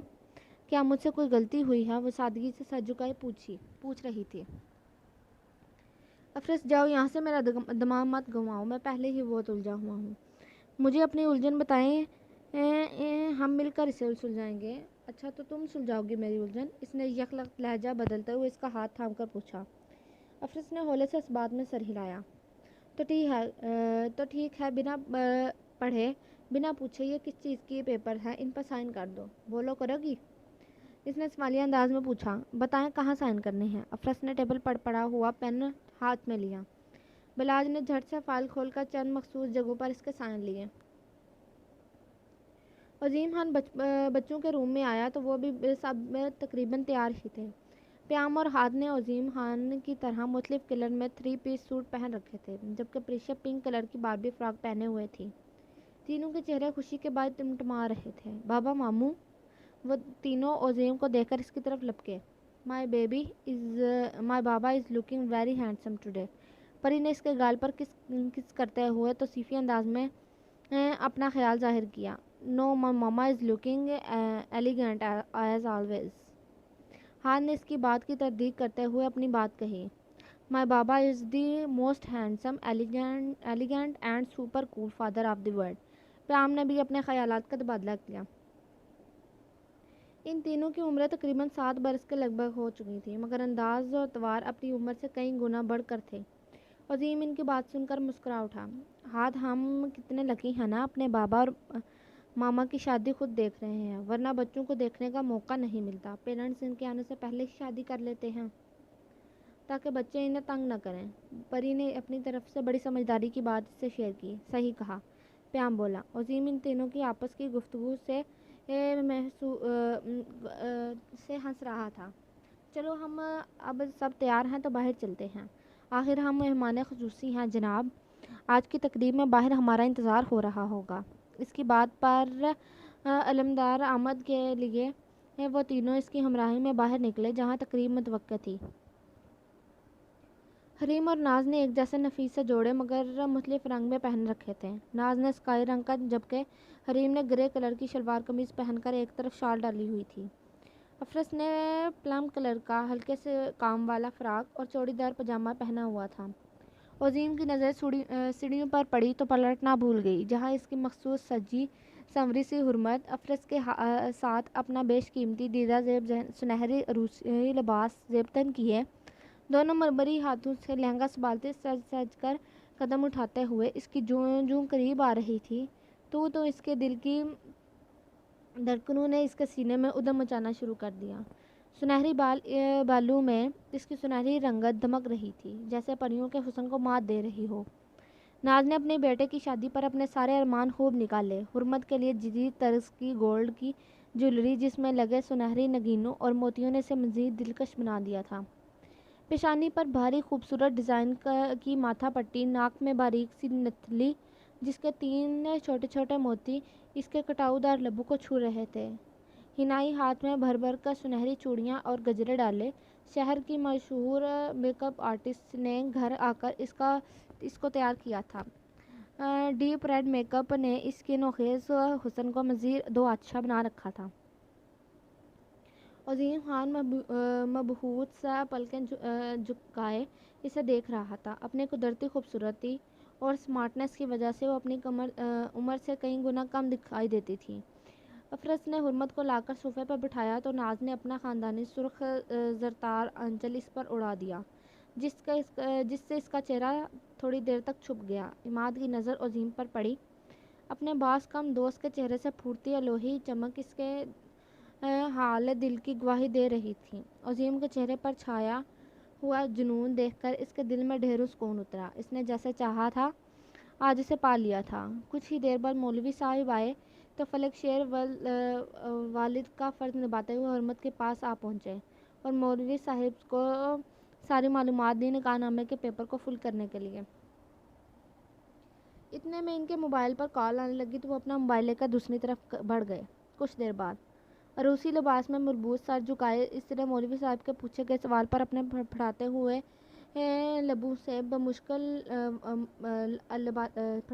لب بمشکل وا کیے اور ذرا سی نظر اپنے بچوں کی طرف دیکھ کر نکاح کے لیے اقرار کیا۔ سر کو ہلکی سی جنبش دیتے ہوئے اپنی زندگی کی ڈور اس کے ہاتھ میں تھما دی۔ آنکھوں سے موتی لڑیوں کی مانند ٹوٹ کر نکاح نامے کی زینت بننے لگے۔ وہ اپنے ہاتھوں کی انگلیاں مروڑتے ہوئے عجیب الجھن کا شکار تھی۔ پھر مولوی صاحب عبداللہ کی طرف متوجہ ہوئے۔ جبکہ مقابل سے پوچھا گیا تو اس نے پرجوش لہجے میں مولوی صاحب سے سوال کا جواب دیا۔ آپ کو حرمت بنت بلال انصاری اپنے نکاح میں قبول ہیں؟ جی بالکل، دل و جان سے۔ اس کی آواز سے ہی اس کی خوشی کا اندازہ لگایا جا سکتا تھا۔ اس سے پہلے کہ مولوی صاحب کچھ مزید بولتے، اس نے ان کے پوچھنے سے پہلے ہی روانی میں کہا، جی نکاح عشق قبول ہے، نکاح عشق قبول ہے، نکاح عشق قبول ہے۔ حرمت نے اس کی حرکت پر نہ چاہتے ہوئے گھونگھٹ ہلکا سا ہٹا کر اس کی طرف دیکھا۔ وہ اس کی نیلی آنکھوں میں خود کو ڈوبتا ہوا محسوس کر رہا تھا۔ Your eyes are breathtaking. اس نے دل پر ہاتھ رکھ کر لمبی آہ بھری۔ اس کی فضول گوئی پر اس نے جھٹ سے دوپٹہ نیچے گرایا، کیونکہ سامنے ہی بیٹھے مولوی صاحب نے اس کی بات پر سٹپٹا کر ادھر ادھر دیکھنے لگے تھے۔ اپنا نام میرے نام کے ساتھ جوڑ کر جو تم مجھ پر کرم کر رہی ہو، تم سوچ بھی نہیں سکتی، میں اپنی دھڑکنوں کا شمار بھی نہیں کر پا رہا۔ میری دھڑکنیں میرے بس میں نہیں ہیں۔ اس نے اپنی تیزی سے دھڑ دھڑ کرتے ہوئے دل پر ہاتھ رکھ کر خمار زدہ آواز میں کہا، آج میری آنکھوں میں بسے خوابوں کو تعبیر مل گئی ہے۔ تم نے اپنی زندگی کے لمحوں کو میرے نام کر کے مجھے ایک نئی زندگی بخشی۔ نکاح کے اختتام پر سب نے دعا کے لیے ہاتھ اٹھائے۔ دعا مانگ کر سب نے چہروں پر ہاتھ پھیرتے ہوئے آمین کہا۔ اماں بی نے بھی حرمت کے سر پر ہاتھ رکھ کر اسے خوش آمدہ زندگی کی دعا دی۔ پھر فلک شیر، ناز اور حریم نے بھی اسے دعا دی۔ اس تقریب میں صرف گھر کے افراد ہی موجود تھے۔ باہر سے حرمت کے کہنے پر صرف اماں بی کو ہی مدعو کیا گیا تھا۔ دونوں سے سائن لیتے ہوئے فوراً وہاں سے اٹھے، کیونکہ دولہے میاں کی بے باکیاں ان کی برداشت سے باہر تھیں۔ I am lost for words to praise you۔ گھونگھٹ کیوں گرایا؟ اس نے حرمت کے ساتھ آ کر بیٹھتے ہوئے اس کے کان کے قریب سرگوشی نما آواز میں کہا، ارے مولوی صاحب آپ کہاں چلے؟ اس نے مولوی صاحب سے جو عمر میں کچھ زیادہ بڑے نہ تھے انہیں مخاطب کرتے ہوئے کہا۔ وہ دولہے کی طرف دیکھ کر حنان نظروں سے دیکھنے لگے۔ نکاح کے چھوارے نہیں کھائیں گے؟ مسکرا کر بولا۔ وہ کیا ہے نا کہ چوکو لاوا کا نکاح ہے تو یہاں چھوارے میسر نہیں، چاکلیٹ ہے۔ اس نے ڈیری ملک چاکلیٹ کی نیٹ سے سجی ہوئی باسکٹ، جس کو خوبصورتی سے ریڈ ربن سے باندھا گیا تھا، اسے کھول کر ان میں سے ایک چاکلیٹ برآمد کر کر انہیں تھمائی۔ منہ میٹھا کریں سر، آخر آپ ہی تو میری چوکو لاوا کو ہمیشہ کے لیے میرا بنانے کا باعث بنے ہیں۔ وہ چاکلیٹ لیتے ہوئے باہر نکل گئے۔ عماد اس تقریب کے ہر چھوٹے سے چھوٹے مومنٹ کی بے شمار تصویریں لے رہا تھا۔ وہ بھی اپنے باس کے کایا پلٹ پر حیران تھا۔ سچی خوشی مل جانے پر انسان خوش و خرد سے یوں ہی بیگانہ ہو جاتا ہے۔ حرمت اور عظیم کے ان گنت پوز لیے، پھر اپنی ہی فیملی کی پکچرز لیں۔ بلا خیر و عافیت سے یہ تقریب اپنے اختتام پر پہنچی۔ تقریب کے اختتام پر فلک شیر اور عماد جانے کے لیے پرتونے لگے، کیونکہ انہیں یہاں آئے چند دن بیت چکے تھے۔ بابا ایسے کیسے؟ آپ لوگ کچھ دن اور رکے نا۔ عظیم نے انہیں جانے سے روکنا چاہا۔ تم بھی ادھر ہو تو ایسے میں مجھے اور عماد کو تو وہاں ہونا چاہیے۔ ہم دونوں کی واپسی کی ٹکٹ کنفرم ہے، ہم نکلتے ہیں۔ عماد اور فلک شیر سب سے ملنے لگے تو ناز نے ان کا سامان سرورنٹ سے گاڑی میں رکھوا دیا۔ میں بھی اب چلتی ہوں، اماں بھی بولی۔ اماں بھی آپ تو رک جائیں، صبح چلی جائیے گا، رات کافی ہو گئی ہے، حریم نے کہا۔ تمہیں تو اچھی طرح سے پتہ ہے مجھے اپنے بستر کے علاوہ کہیں نیند نہیں آتی، ساری رات بے چین رہوں گی۔ ویسے بھی دوائی لینی ہے، سونے سے پہلے وہ گھر ہے۔ انہوں نے وجہ بتائی۔ ڈرائیور کو اماں بھی کے گھر تک کا پتہ نہیں تھا۔ ایسا کرتا ہوں اماں بھی آپ کے ساتھ ہی چلتا ہوں، پہلے بابا اور عماد کو ایئرپورٹ چھوڑیں گے، پھر آپ کو گھر۔ وہ یہ کہتے ہوئے ان کے ساتھ باہر نکل گیا۔ لیٹ نائٹ اس نے واپسی پر گاڑی پورچ میں کھڑی کی اور اندر آیا تو سارا گھر اندھیرے میں ڈوبا ہوا تھا۔ شاید تھکاوٹ کی باعث اسے اپنے اپنے کمروں میں آرام کرنے چلے گئے تھے۔ وہ بھی چلتا ہوا اپنے کمرے کی طرف آیا۔ حرمت کو میرا انتظار کرنا پڑا ہوگا، کہیں وہ خفا نہ ہو۔ اس نے چلتے ہوئے اپنے ہی روم کا دروازہ کھولا، جہاں سامنے کھڑی حرمت نے اپنی جیولری اتارنے میں مصروف تھی۔ کمرے میں آ کر اس نے بھرپور نظر اس کے چہرے پر ڈالی۔ وہ اپنا کوٹ اتار کر صوفے پر بیٹھ گیا، پھر کف لنکس نکال کر ڈریسنگ ٹیبل پر رکھنے کے لیے ڈریسر کے قریب آیا، جہاں اپنی تمام تر حشر سامانیوں سمیت پورے تمطراق سے موجود تھی۔ عظیم نے اس کو آئینے میں دیکھا اور اس کے پیچھے آ کر اپنے بازوؤں کا حصار باندھا۔ وہ اس کے شانے پر تھوڑی ٹکائے وہاں موجود دوپٹے کو اپنے ہاتھ سے ہلکا سا کھسکانا چاہتا تھا۔ وہ شادی سی سب کے لیے پہلے سے ہی تیار کیے بیٹھی تھی۔ اسے زور سے جھٹک کر اس کی طرف مڑی اور اپنا دوپٹہ نوچ کر نیچے پھینکا، جو نیچے گر کر فرش کی زینت بن چکا تھا۔ لو کر لو اپنی منمانی، میرے بچے کا علاج کروا کر مجھ سے یہ جسم حاصل کرنے کا توان وصول کرنا ہے نا؟ اس کے الفاظ تھے یا نشتر جو عظیم خان کے وجود کو چھلنی چھلنی کر گئے۔ دیکھو حرمت، اس نے اپنے صفائی میں کچھ کہنا چاہا۔ دروازے کی ناپ پر رکھا گیا اس کا ہاتھ پسینے سے تر ہو گیا۔ اس کے گلے کی گلٹی ابھر کر مدھم ہوئی۔ نہیں، ایسا کچھ نہیں ہوگا، میں کچھ زیادہ ہی سوچ رہا ہوں، ڈپریشن میں۔ ہمیشہ مثبت سوچنا چاہیے عظیم۔ اس نے خود ہی سوچ پر سرزنش کی اور ہمت مجتمع کیے ہوئے ہینڈل گھما کر دروازہ کھولا۔ جہاں سجا سورا کمرہ، پھولوں سے آراستہ خالی کمرہ اس کا منہ چڑھا رہا تھا۔ بے شکن بستر، تازہ پھولوں کی برقرار مہک صاف گواہی دے رہی تھی کہ یہاں اس کے سوا کسی اور کا گزر بھی نہیں ہوا۔ اچھا جی، تو چوکو لاوا میری ہو کر بھی میرے کمرے میں آنا تک بھی پسند نہ کیا آپ نے؟ اس نے گہری سانس لے کر فضا میں تحیر کی۔ وہ اپنا موبائل اور کیز ٹیبل پر رکھ کر اس آرام دہ سوٹ نکالا اور چینج کرنے کی غرض سے واش روم کی طرف بڑھ گیا۔ کچھ دیر بعد وضو کر کے واپس آیا اور جائے نماز بچھا کر پہلے عشاء کی نماز ادا کی، پھر شکرانے کا نفل ادا کیے۔ آج اس پروردگار کا شکر تو بنتا تھا جس نے اس کی محبت اس کے نام لکھ دی تھی۔ پوری نماز ادا کرنے کے بعد وہ اسے ڈھونڈنے کے لیے باہر آیا۔ حرمت کے کمرے کا دروازہ کھولا تو وہاں پر کوئی بھی موجود نہ تھا، کمرہ خالی تھا۔ کہا جا سکتی ہے پہلی ایک ہی جگہ ہے جس نے سوچا اور بچوں کی کمرے کی طرف بڑھ گیا۔ آرام و اختیار سے اس نے روم کا دروازہ کھولا تاکہ بچوں کی نیند میں خلل نہ پڑے۔ سامنے ہی بستر پر پڑی کے ساتھ وہ لیٹی ہوئی تھی۔ نائٹ بلب کی روشنی میں اس کا بے داغ چہرہ نظر آ رہا تھا۔ وہ دھیرے دھیرے قدم اٹھاتے ہوئے اس کے قریب آ بیٹھا۔ اب تو تمہیں اتنے قریب سے دیکھنے کا حق حاصل ہے مجھے، اس نے دل میں سوچا۔ نظریں اسی کے چہرے پر مرکوز تھیں جس کی گھنی خمدار سیاہ پلکیں شاید نیند کے بوجھ میں ڈوبی ہوئی تھیں۔ وہ ایک ہاتھ سر کے نیچے رکھے مدھم مدھم سانسیں لے رہی تھی۔ چوکو لاوا، اس نے دھیرے سے سرگوشی نما آواز میں کہا، تم سے بہت محبت کرتا ہوں۔ اس دل میں جانے کب سے ویرانیوں کا بسیرا ہے۔ تمہارا ساتھ ہی اس بنجر دل کو بہاروں کی طرح مہکا کر منور اور پرنور کر سکتا ہے۔ تمہارے بغیر جو پل، دن، لمحے، ماہو سال گزرے وہ سب بے رنگ بے وجہ تھے۔ اس نے گہرا سانس لیتے ہوئے کہا، جب جب تم میرے قریب ہوتی ہو میرے بے چین دل کو قرار سا مل جاتا ہے۔ دل چاہتا ہے تم میں ڈوب کر خود کو سیراب کر لوں، شاید دل نادان پھر سنبھل جائے۔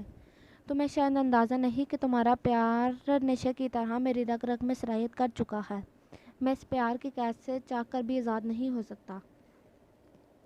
بس زندگی اتنی سی مہلت دے کہ تمہارے لبوں سے اپنے لیے اقرار محبت سن سکوں۔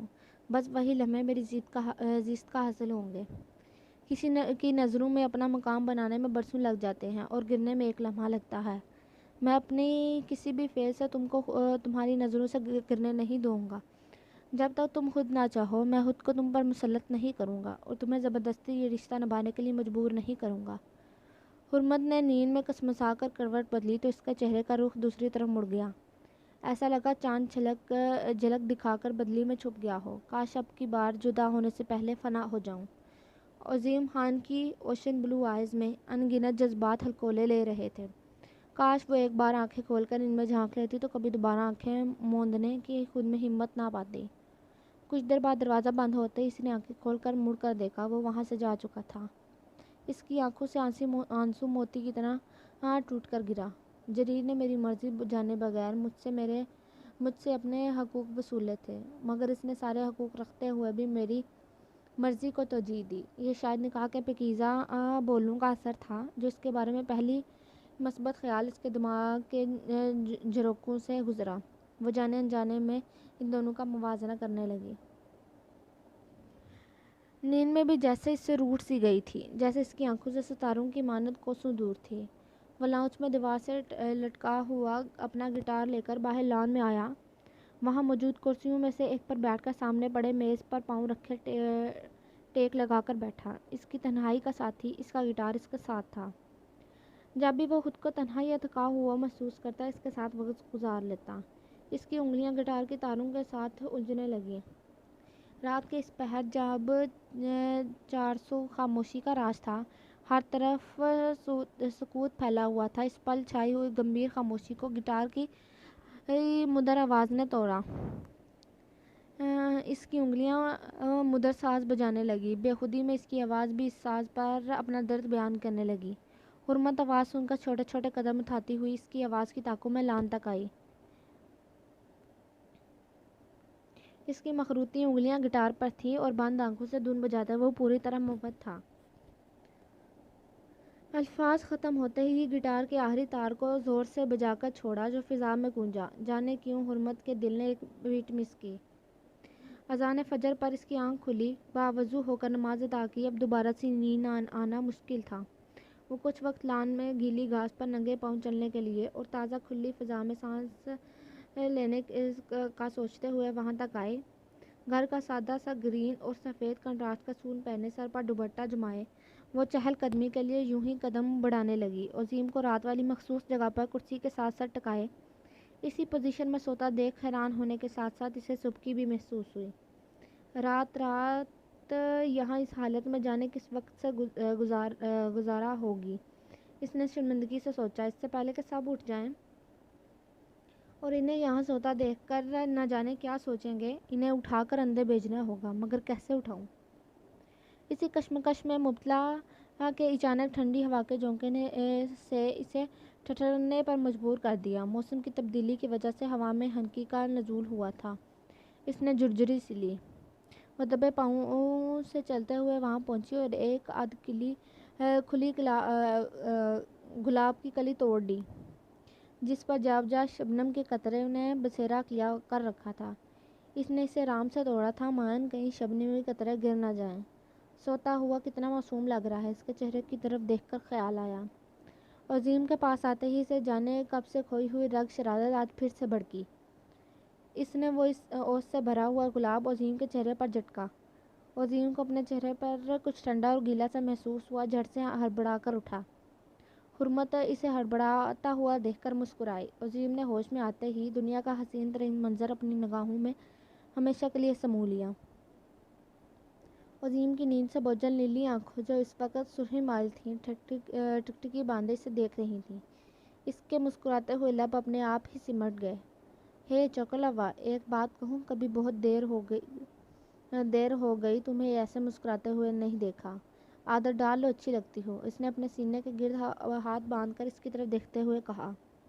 کاش میری زندگی کی ہر صبح اتنی ہی حسین ہو۔ اس سے پہلے کہ وہ یہاں سے جاتی عظیم نے اس کا ہاتھ تھام کر اسے جانے سے روکا اور دھیرے سے اسے قریب کیا۔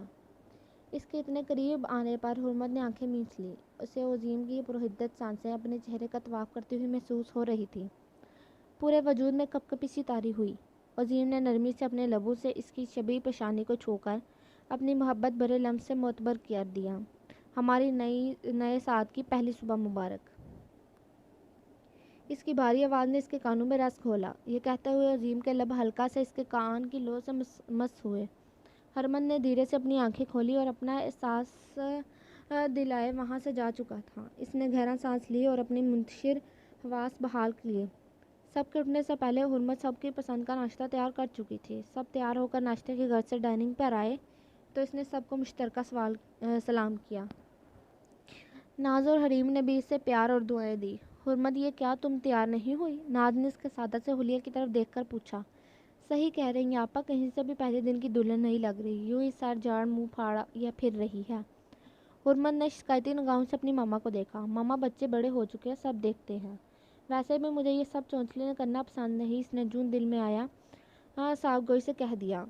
حرمت بیٹا، تم میری اکلوتی بہو ہو اور اپنی بہو کو لے کر میری بھی کچھ ارمان ہیں، کیا تم میرا کہا بھی نہیں مانو گی؟ انہوں نے بہت مان بھرے انداز میں کہا۔ اس نے ان کی بات پر سر جھکا دیا۔ ٹھیک ہے حالہ، ناشتہ کے بعد تیار ہو جاؤں گی، آپ یہ پراٹھا لینا۔ اس نے گرما گرم پراٹھا ان کی پلیٹ میں رکھا۔ عظیم بھائی نہیں آئے ناشتے پر؟ افرس نے حرمت کی طرف دیکھتے ہوئے کہا۔ وہ حرمت نے اس کے سوال پر نظریں چرائیں۔ یہاں بیٹھو۔ افرس نے اس کا ہاتھ پکڑ کر اپنے ساتھ والی کرسی پر بٹھایا۔ بھائی کیا لیٹ سوئے تھے جو ابھی تک نہیں اٹھے؟ افرس نے حرمت کے کان کے پاس آ کر شرارت سے کہا۔ حرمت نے جواباً اسے گھور کر دیکھا۔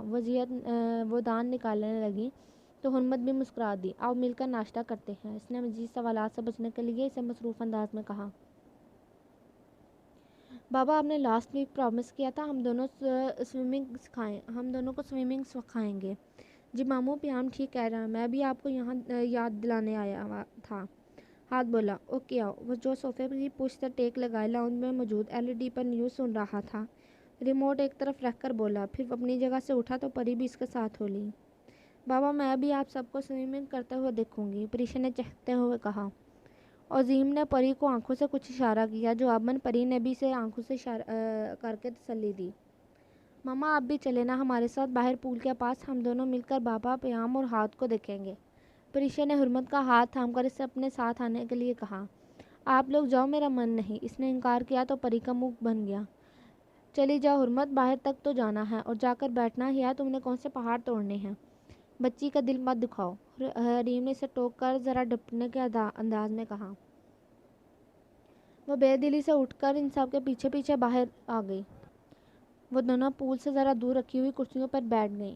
عظیم نے شرٹ اتار کر ایک طرف پھینکی۔ حرمت نے اسے شرٹ لیس دے کر فوراً اپنے نظروں کا زاویہ تبدیل کیا اور منہ میں کچھ بڑھائی، جو کہ پری کے کانوں میں نے بخوبی سن لیا۔ پریشا اپنی ماں کی بات سن کر ہنسنے لگی۔ چپ کرو تم بابا کی چمچی۔ اس نے پری کو ہنستے ہوئے دیکھ کر ڈپٹا۔ عظیم نے پول میں جمپ لگائی اور پھر پیام اور ہاتھ کو بھی پانی میں اتار لیا۔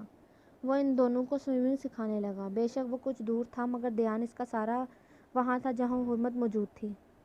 وہ اپنے کام میں مگن، گائے بغیر نظر حرمت اور پری پر ڈال کر مسکراہٹ اچھال دیتا۔ بابا، یو آر بیسٹ، وہ وہیں سے ہی چلا کر کہنے لگی۔ کچھ دیر بعد پیام اور ہاتھ خود بخود ہلکی پھلکی سوئمنگ کرنے لگے تو وہ خود پانی سے باہر آ گیا اور ہاتھوں کی انگلیوں کو بالوں میں پھنسائے پیشانی پر آئے بھیگے ہوئے بال پیچھے کرنے لگا۔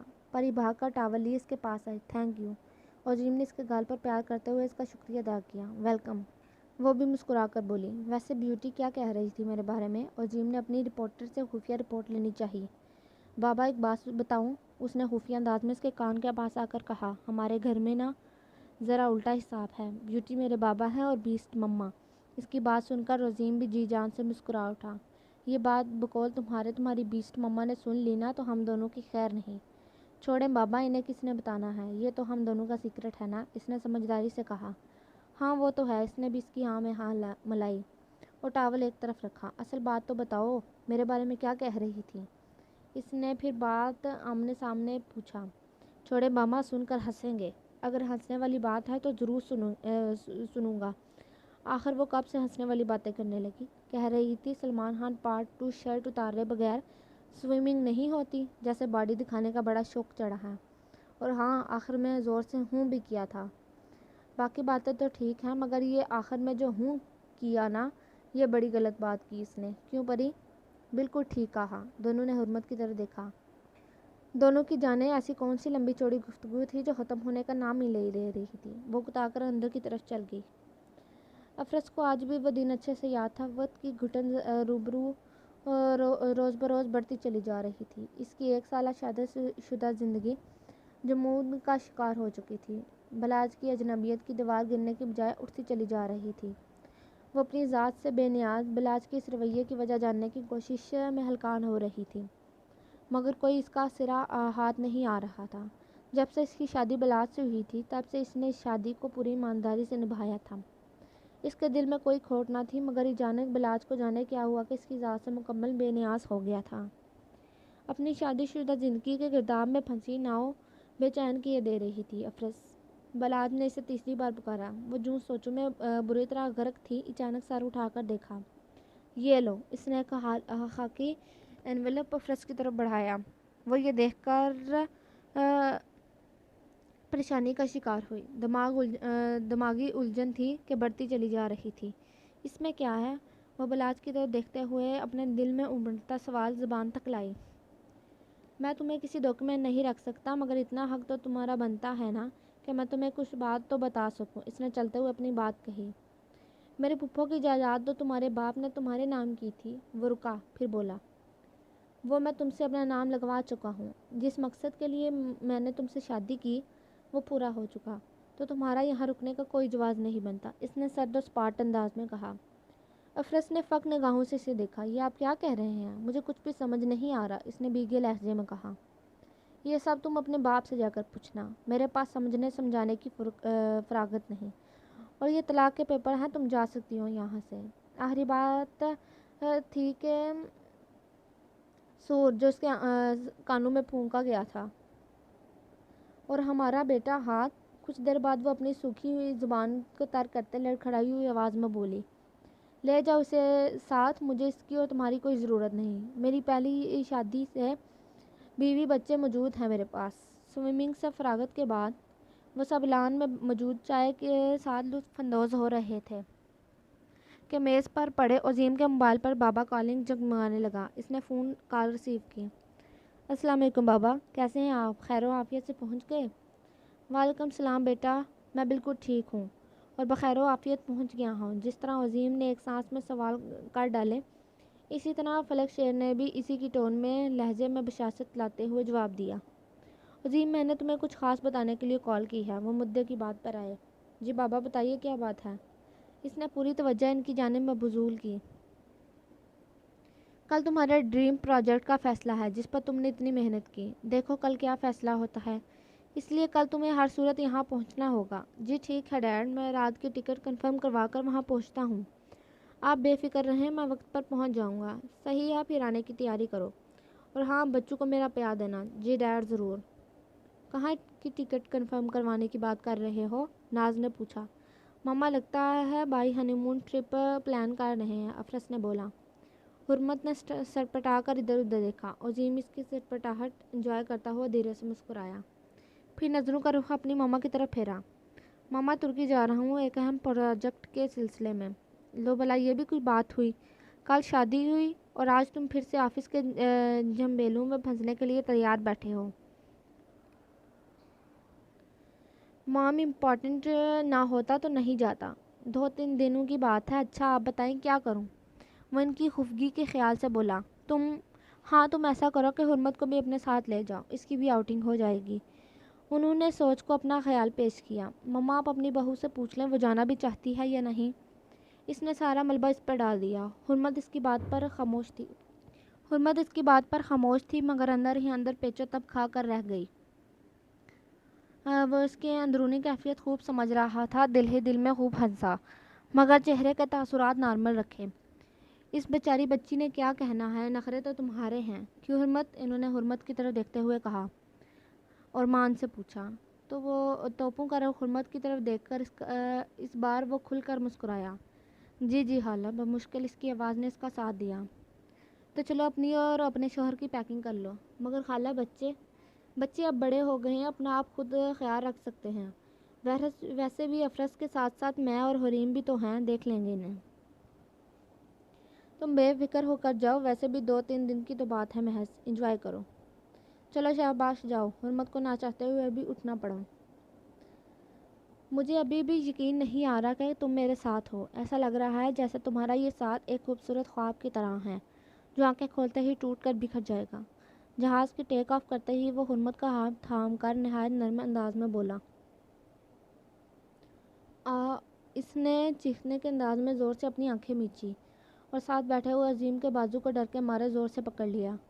سب کی توجہ حرمت کی چیخ کی وجہ سے ان پر ہوئی۔ عظیم اس سچویشن کے لیے قطعاً تیار نہ تھا۔ سب کو اپنی طرف تکتا پا کر اس نے جھٹ سے حرمت کے چیخنے کی وجہ سے اس کے منہ پر ایک ہاتھ رکھ کر اس کی چیخ کا گلا گھونٹ دیا اور دوسرا بازو اس کے شانے کے گرد رکھے اسے تسلی آمیز انداز میں اپنے ساتھ لگایا۔ حرمت میں ہوں نا، کچھ نہیں ہوتا، ڈرو مت، پولیس سب دیکھ رہے ہیں۔ اس نے حرمت کو ساتھ لگائی اس کے کان میں کہا۔ مجھے ڈر لگ رہا ہے اور وامٹنگ بھی آ رہی ہے، اس نے جھجکتے ہوئے کہا۔ ایکسکیوز می مس، اس نے وہاں موجود ایئر ہوسٹس کو مخاطب کرتے ہوئے کچھ پوچھا۔ وہ اس کی مطلوبہ شے لے آئی اور عظیم کے ہاتھ میں دی، ساتھ پانی کا گلاس بھی۔ حرمت یہ لے لو۔ یہ کیا ہے؟ ٹیبلٹ ہے وامٹنگ کی۔ حرمت نے جلدی سے وہ ٹیبلٹ منہ میں ڈال کر پانی پیا۔ سر، اس وامٹنگ کی ٹیبلٹ سے تھوڑی غنودگی بھی ہو سکتی ہے۔ اس نے بتانا مناسب سمجھا۔ تھینکس۔ عظیم نے اس کا شکریہ ادا کیا۔ ابھی کچھ وقت ہی گزرا تھا کہ حرمت ڈرتے ہوئے جانے کب نیند کی وادیوں میں پہنچ گئی، اسے خود بھی خبر نہ ہوئی اور عظیم کے شانے سے لگی ہوئی تھی۔ عظیم نے اس کی حرکت سوچ کر تعصب سے سر ہلایا۔ ڈرپوک چوکلاوا، سو انسینٹ، اس نے سرگوشی نما آواز میں کہا۔ کچھ گھنٹوں کے سفر کے بعد پلین لینڈ کیا تو عظیم نے حرمت کو جگانا چاہا مگر حرمت صاحبہ تو ایسے جیسے کوئی نشہ سستا نشہ کر کے سوئی ہیں جو اٹھنے کا نام ہی نہیں لے رہی تھی۔ ساری سیٹس خالی ہو چکی تھیں۔ اس نے بہت کوشش کی اسے اٹھانے کی، مگر وہ ٹس سے مس نہ ہوئی۔ اسے کوئی راہ سجائی نہ دے رہی تھی۔ اس نے پریشانی سے اپنی پیشانی کو مسلا۔ بالآخر اور کوئی چارہ نہ رہ پایا تو اس نے اپنے بازو میں بھر کر اسے نیچے اتارا۔ سب لوگ اس کی طرف متوجہ ہوئے۔ اس نے چہرہ سپاٹ رکھا، مگر دل میں عجیب و غریب خیالات چل رہے تھے۔ کیا تم سمجھ رہے ہو کیا لوگ کیا سمجھ رہے ہوں گے کہ میں محترمہ کو اغوا کر کہیں لے کے جا رہا ہوں؟ اس نے ویٹنگ ایریا میں آ کر ایک چیئر پر حرمت کو بٹھایا، اس کے گرد بازو ہمار رکھے کہ کہیں نیند میں گر ہی نہ جائے، اور دوسرے ہاتھ سے موبائل نکال کر نمبر ملایا۔ ہیلو عماد، کہاں ہو یار؟ جلدی ایئرپورٹ پر پہنچو۔ کچھ ہی دیر میں عماد گاڑی لیے وہاں پہنچ چکا تھا۔ عظیم کے اندازہ نہیں تھا کہ ایسی سچویشن بھی پیش آ سکتی ہے۔ عماد آیا تو حرمت کو دیکھ کر حیران ہوا۔ بھابھی کو کیا ہوا ہے؟ اوہ سوری سر، کیا میں نے…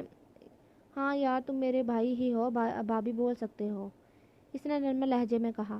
عماد نے عقیدت مندانہ نظروں سے اسے دیکھا۔ تھینک یو، چلیں پھر؟ وہ بولا۔ ہاں چلو۔ اس نے پھر سے حرمت کو باہوں میں بھرا اور وہاں سے باہر نکل آیا۔ بہت سے اس کی جاننے والے بھی اسے نظر آئے جو اسے حیران نظروں سے دیکھ رہے تھے۔ عماد بھی اس کی طرف دیکھ کر مسکرایا۔ ہنس لو ہنس لو، کھل کر ہنس لو تم بھی مجھ پر، عظیم نے دانت پیستے ہوئے عماد سے کہا۔ یہاں ہم ہنی مون پر آئے تھے انجوائے کرنے، بقول میری مما کے، مگر مجھے یوں دیکھ کر میرا ہنی مون میں نہیں بلکہ لوگ انجوائے کر رہے ہیں، اس نے غصے میں جل کر کہا۔ گاڑی تک پہنچ کر اس نے آرام سے حرمت کو گاڑی میں بٹھایا اور پھر خود بیٹھ کر اسے سہارا دیا۔ عماد انہیں گھر تک چھوڑے جا چکا تھا۔ عظیم نے شکر ادا کیا کہ اس وقت اس کا سامنا اس کے پاپا سے نہیں ہوا، ورنہ حرمت کو ایسے دیکھ کر 100 سوال پوچھتے۔ اس نے حرمت کو لا کر بستر پر لٹایا۔ نہ جانے کون سی ٹیبلٹ کھلا دی جو اسے اٹھنے کا نام ہی نہیں لے رہی۔ اس نے پیشانی سے سوچا اور پھر ڈاکٹر کو کال کر دی اور ان سے ٹیبلٹ کا نام بتا کر اس کے بارے میں تفصیل پوچھی۔ ڈاکٹر نے اسے کہا کہ جب کوئی پہلی بار ایسی ٹیبلٹ لیتا ہے تو کبھی کبھی اس پر زیادہ اثر ہو جاتا ہے۔ آپ فکر نہ کریں، صبح تک ہوش میں آ جائیں گی۔ اس کی بات پر اسے تسلی ہوئی۔ فون ایک طرف رکھ کر اس نے فریش ہونے کی غرض سے اپنے دوسرے کپڑے نکالے اور شاور لینے چلا گیا۔ کچن میں جا کر کافی بنائی۔ اس وقت ملازمہ جا چکے تھے۔ آگے برخودار، السلام علیکم ڈیڈ۔ وہ انہیں سامنے سے آتا دیکھ سلام کرنے لگا۔ وعلیکم السلام۔ جی ڈیڈ، ابھی کچھ دیر پہلے ہی۔ حرمت کہاں ہے؟ تمہاری ماں نے بتایا وہ بھی آ رہی ہے؟ جی ڈیڈ، وہ بھی آئی ہے مگر سفر سے تھک کر سو گئی، اس نے بہانہ بنایا۔ اچھا ٹھیک ہے، پھر صبح ملاقات ہوگی۔ جی ڈیڈ، کل میرے کچھ دوستوں نے گیٹ ٹوگیدر کا پروگرام بنایا ہے، میں کل وہاں مصروف رہوں گا، میں نے سوچا تمہیں بتا دوں۔ جی ڈیڈ ٹھیک ہے، آپ انجوائے کریں، وہ مسکرا کر بولا اور کافی کا گھونٹ بھرا۔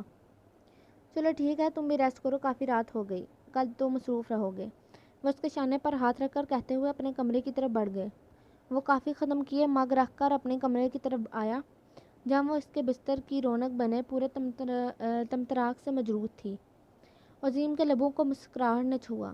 اس نے لائٹ آف کی، اس کے آرام کے خیال سے اس کے گلے میں سے دوپٹہ نکال کر ایک طرف رکھا، اس پر کمفرٹر اڑا دیا، پھر خود بھی اس کے ساتھ آ کر لیٹ گیا۔ کھڑکی میں سے چاند کی چمکتی روشنی اس کے سفید چہرے پر پڑ رہی تھی، جس سے اس کا چہرہ مزید سحر انگیز دکھائی دے رہا تھا۔ اس نے اپنے آپ پر ضبط کے کڑے پہرے لگائے۔ اس نے بے نیاز ہونے کے لیے کروٹ بدلی، مگر اس کے وجود اور حنائی ہاتھوں سے اٹھتی دلفریب مہک نے اسے پلٹنے پر مجبور کر دیا۔ وہ بلا ارادہ پلٹا، جانے کتنے ہی لمحے اس کے چہرے کو تکتا رہا، ہاتھوں کی پوروں سے اس کے چہرے کو چھوا۔ خواہش تھی کہ بڑھتی جا رہی تھی۔ پیشانی سے انگلی چھوتے ہوئے ناک، پھر لبوں پر تھوڑی، آخر اس کی سراہی دار گردن پر آ کر رکی۔ اس نے اپنے ہاتھ کو واپس کھینچا۔ نہیں، میں اس کی نیند کا فائدہ نہیں اٹھا سکتا، یہ غلط ہے۔ اس نے اس کے آدھے بال جو کیچر میں مقید تھے انہیں کیچر کی گرفت سے آزاد کروا دیا۔ اس کے بکھرے بالوں کو کان کے پیچھے اڑسا، اس کے گردن میں اپنا چہرہ چھپائے ہوئے اسے خود میں بھینچ لیا۔ پہلی بار اسے اتنا قریب محسوس کرنے پر اس کے دل کی رفتار میں تیزی بڑھی۔ رگوں پہ میں سکون سرایت ہوتا ہوا محسوس ہوا۔ اب اتنا سا حق تو بنتا ہے نا، اس نے خود کو تسلی دی۔ پہلی بار اتنا سکون وہ لمحہ میسر ہوا۔ کب نیند کی وادیوں اس پر مہربان ہوئی اسے خود بھی پتہ نہ چلا۔ کھڑکی سے آتی ہوئی سورج کی کرنیں اس کے چہرے پر پڑیں تو اس نے کسمسا کر آنکھیں کھولیں۔ اپنے اوپر کچھ بوجھ محسوس ہوا تو آنکھیں فوراً پوری کھل گئیں۔ اس کا ایک بازو کمر کے گرد حمائل تھا اور چہرہ گردن کے قریب، جہاں اس کی گرم سانسیں بخوبی محسوس ہو رہی تھیں۔ اس کی ٹانگوں پر ٹانگ رکھے پورا وزن اس پر ڈالے خواب خرگوشوں کے مزے لوٹ رہا تھا۔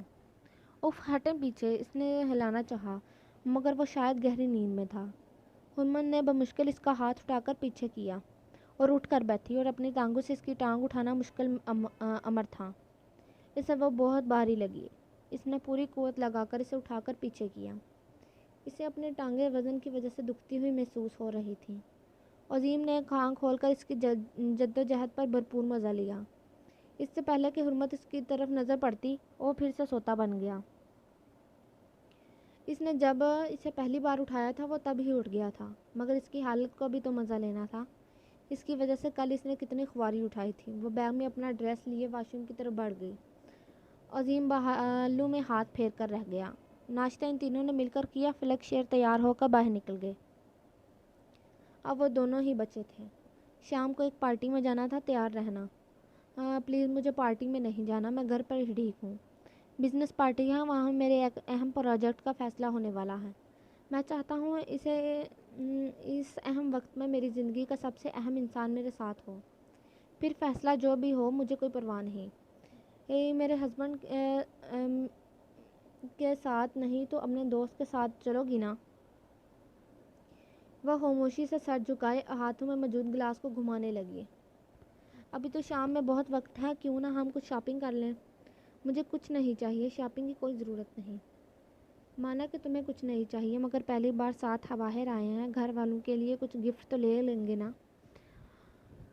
ورنہ برا لگے گا۔ ان لوگوں کے لیے کچھ نہ کچھ خرید لیں گے، اور رات کی پارٹی کے لیے تمہارا ڈریس بھی۔ میں نے پہلے بھی کہا مجھے کچھ نہیں چاہیے، تم چلو ساتھ میرے۔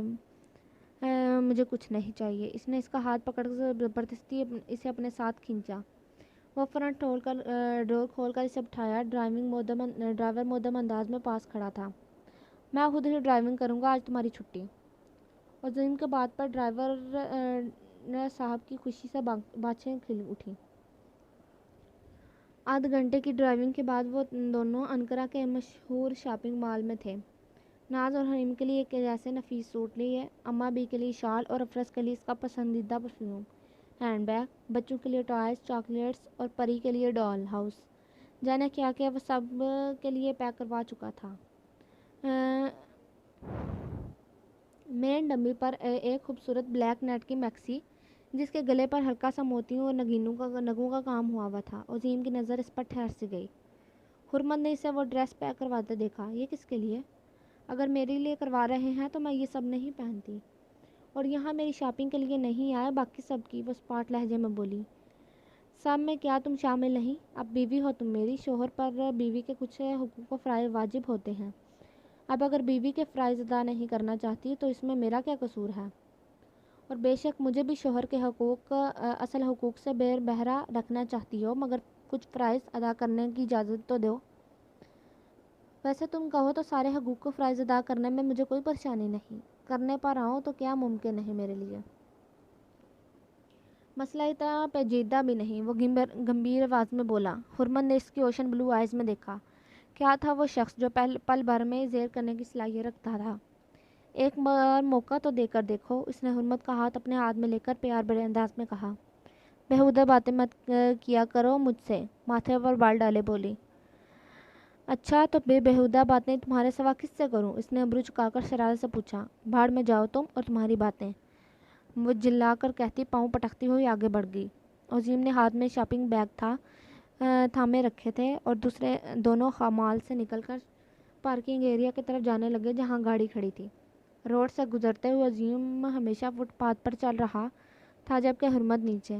تم اوپر آؤ، عظیم بولا۔ وہ پہلے تو حیران ہوئی، پھر عظیم کی ساتھ جگہ بدلی۔ اب وہ فٹ پاتھ پر چل رہی تھی جبکہ وہ نیچے۔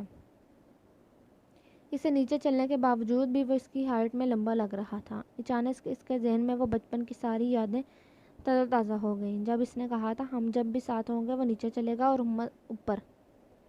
کیا اسے آج بھی میرا وہ بچکانہ حکم یاد ہے؟ اس نے دل میں سوچا، مگر زبان خاموش رہی۔ اسے کچھ بھی محسوس نہ ہونے دیا، جبکہ عظیم اس کی دماغی کیفیت کا حظ اٹھا رہا تھا۔ گھر واپسی کے بعد ان دونوں نے فریش ہو کر نماز ادا کی اور پھر پارٹی میں جانے کے لیے تیار ہونے لگے۔ عظیم اپنا ڈریس لیے دوسرے کمرے میں تیار ہونے چل دیا تاکہ حرمت آرام سے تیار ہو سکے۔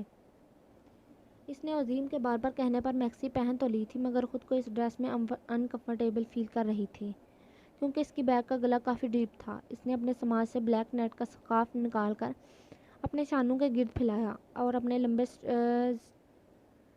اسٹریٹ بال کھول کر پشت پر بکھیر دیے۔ جیولری کے نام پر چھوٹے چھوٹے ڈائمنڈ ٹاپس پہن رکھے تھے جو ناز نے دیے تھے۔ لائٹ پنک نیچرل کلر کا میک اپ کیے، اپنی بلو آئیز میں کاجل کی باریک سی لکیر ڈالے، سفید پاؤں کو بلیک ہائی ہیلز میں مقید کیے، وہ بالکل تیار تھی اس کے ساتھ جانے کے لیے۔ عظیم تیار ہو کر لاؤنج میں آیا تو پہلے ہی موجود تھی، ہر روپ میں دل پر چھا جانے کا ہنر رکھتی ہو۔ اسے یوں تیار دیکھ کر وہ دھیمے سے بڑبڑایا۔ حرمت کے کانوں نے اس کی بڑبڑاہٹ مخفی نہ رہ سکی مگر اس نے یوں پوز کیا جیسے کچھ سنا ہی نہ ہو۔ دل چاہے اس کی تعریف میں دیوان لکھ ڈالے مگر دیوار گیر کلاک پر نظر پڑتے ہی اس کے ارادے کو پھر کبھی پر موقف کرتے ہوئے اپنے ساتھ باہر لے آیا۔ وقت پر پہنچنے کے لیے اس نے تیز ڈرائیونگ کی، سارا راستہ خاموشی سے کٹا۔ یہ عظیم خان کے ساتھ کون ہے؟ ہال میں قدم رکھتے ہی ایک نے دوسری لڑکی سے پوچھا۔ اسے تو کبھی کسی لڑکی کے ساتھ نہیں دیکھا، کہیں اس نے کسی لڑکی کو اپنی گرل فرینڈ بنا تو نہیں لیا؟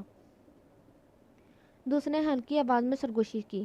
وہ پہلے ہی خوش نصیب بننا چاہتی ہوں، انہوں میں سے ایک نے کہا۔ حرمت اور عظیم ان سب باتوں کو بخوبی سن رہے تھے مگر خاموش رہے۔ حرمت نے ہمت کیا اس کی جانب ایک نگاہ ڈالی۔ ہائی ہیلز کے باوجود بھی اس کے شانوں کو چھو رہی تھی۔ بلیک کلر کے 3 پیس اسٹائلش سوٹ میں ملبوس، سفید چہرہ تازہ شیو کے باعث نیلاہٹ نمایاں تھی۔ پیشانی پر لاپرواہی سے بکھرے بلیک سلکی بال، نکھرا سا ساحل پہلی نظر میں کسی کو بھی صنف مخالف کو گھائل کرنے کی تمام خوبیوں سے مالا مال تھا۔ اس نے عظیم کے چہرے سے نگاہ ہٹائی۔ یار لڑکی پتہ نہیں کون ہے مگر جو بھی ہے ٹکر برابر کی ہے، اس کی ہمراہی میں خوب جچ رہی ہے۔ ہجوم میں سے ایک سرپھری بولی۔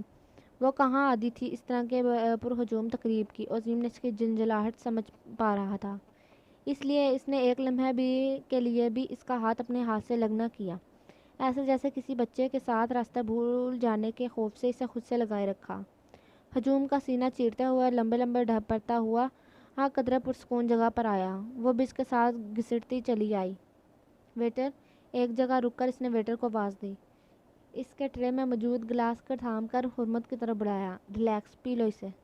حرمت نے گلاس کے لبوں سے لگایا اور چند سانسوں میں گلاس ختم کر ڈالا۔ اتنے لوگوں میں واقعی وہ کنفیوز ہو گئی تھی۔ وہاں موجود رنگ کی لڑکیاں اور چلتے پھرتے آدمی۔ اس نے گہری سانس لے کر خود کو نارمل کیا۔ عماد سامنے سے آتا ہوا نظر آیا تو حرمت نے سکون کا سانس لی، اور شکر ہے کوئی تو جان پہچان والا نظر آیا۔ پارٹی اپنے عروج پر تھی، ہر طرف رنگ و بو کا سیلاب تھا۔ میڈیا کوریج کے لیے موجود تھی۔ کومل گردیزی بھی اپنے والد فہیم گردیزی کے ساتھ وہاں موجود تھی۔ ڈائس پر موجود شخص نے پروجیکٹ کے بارے میں اناؤنسمنٹ شروع کی تو عظیم نے عماد کو حرمت کا دھیان رکھنے کا بول کر ذرا آگے کی طرف آیا۔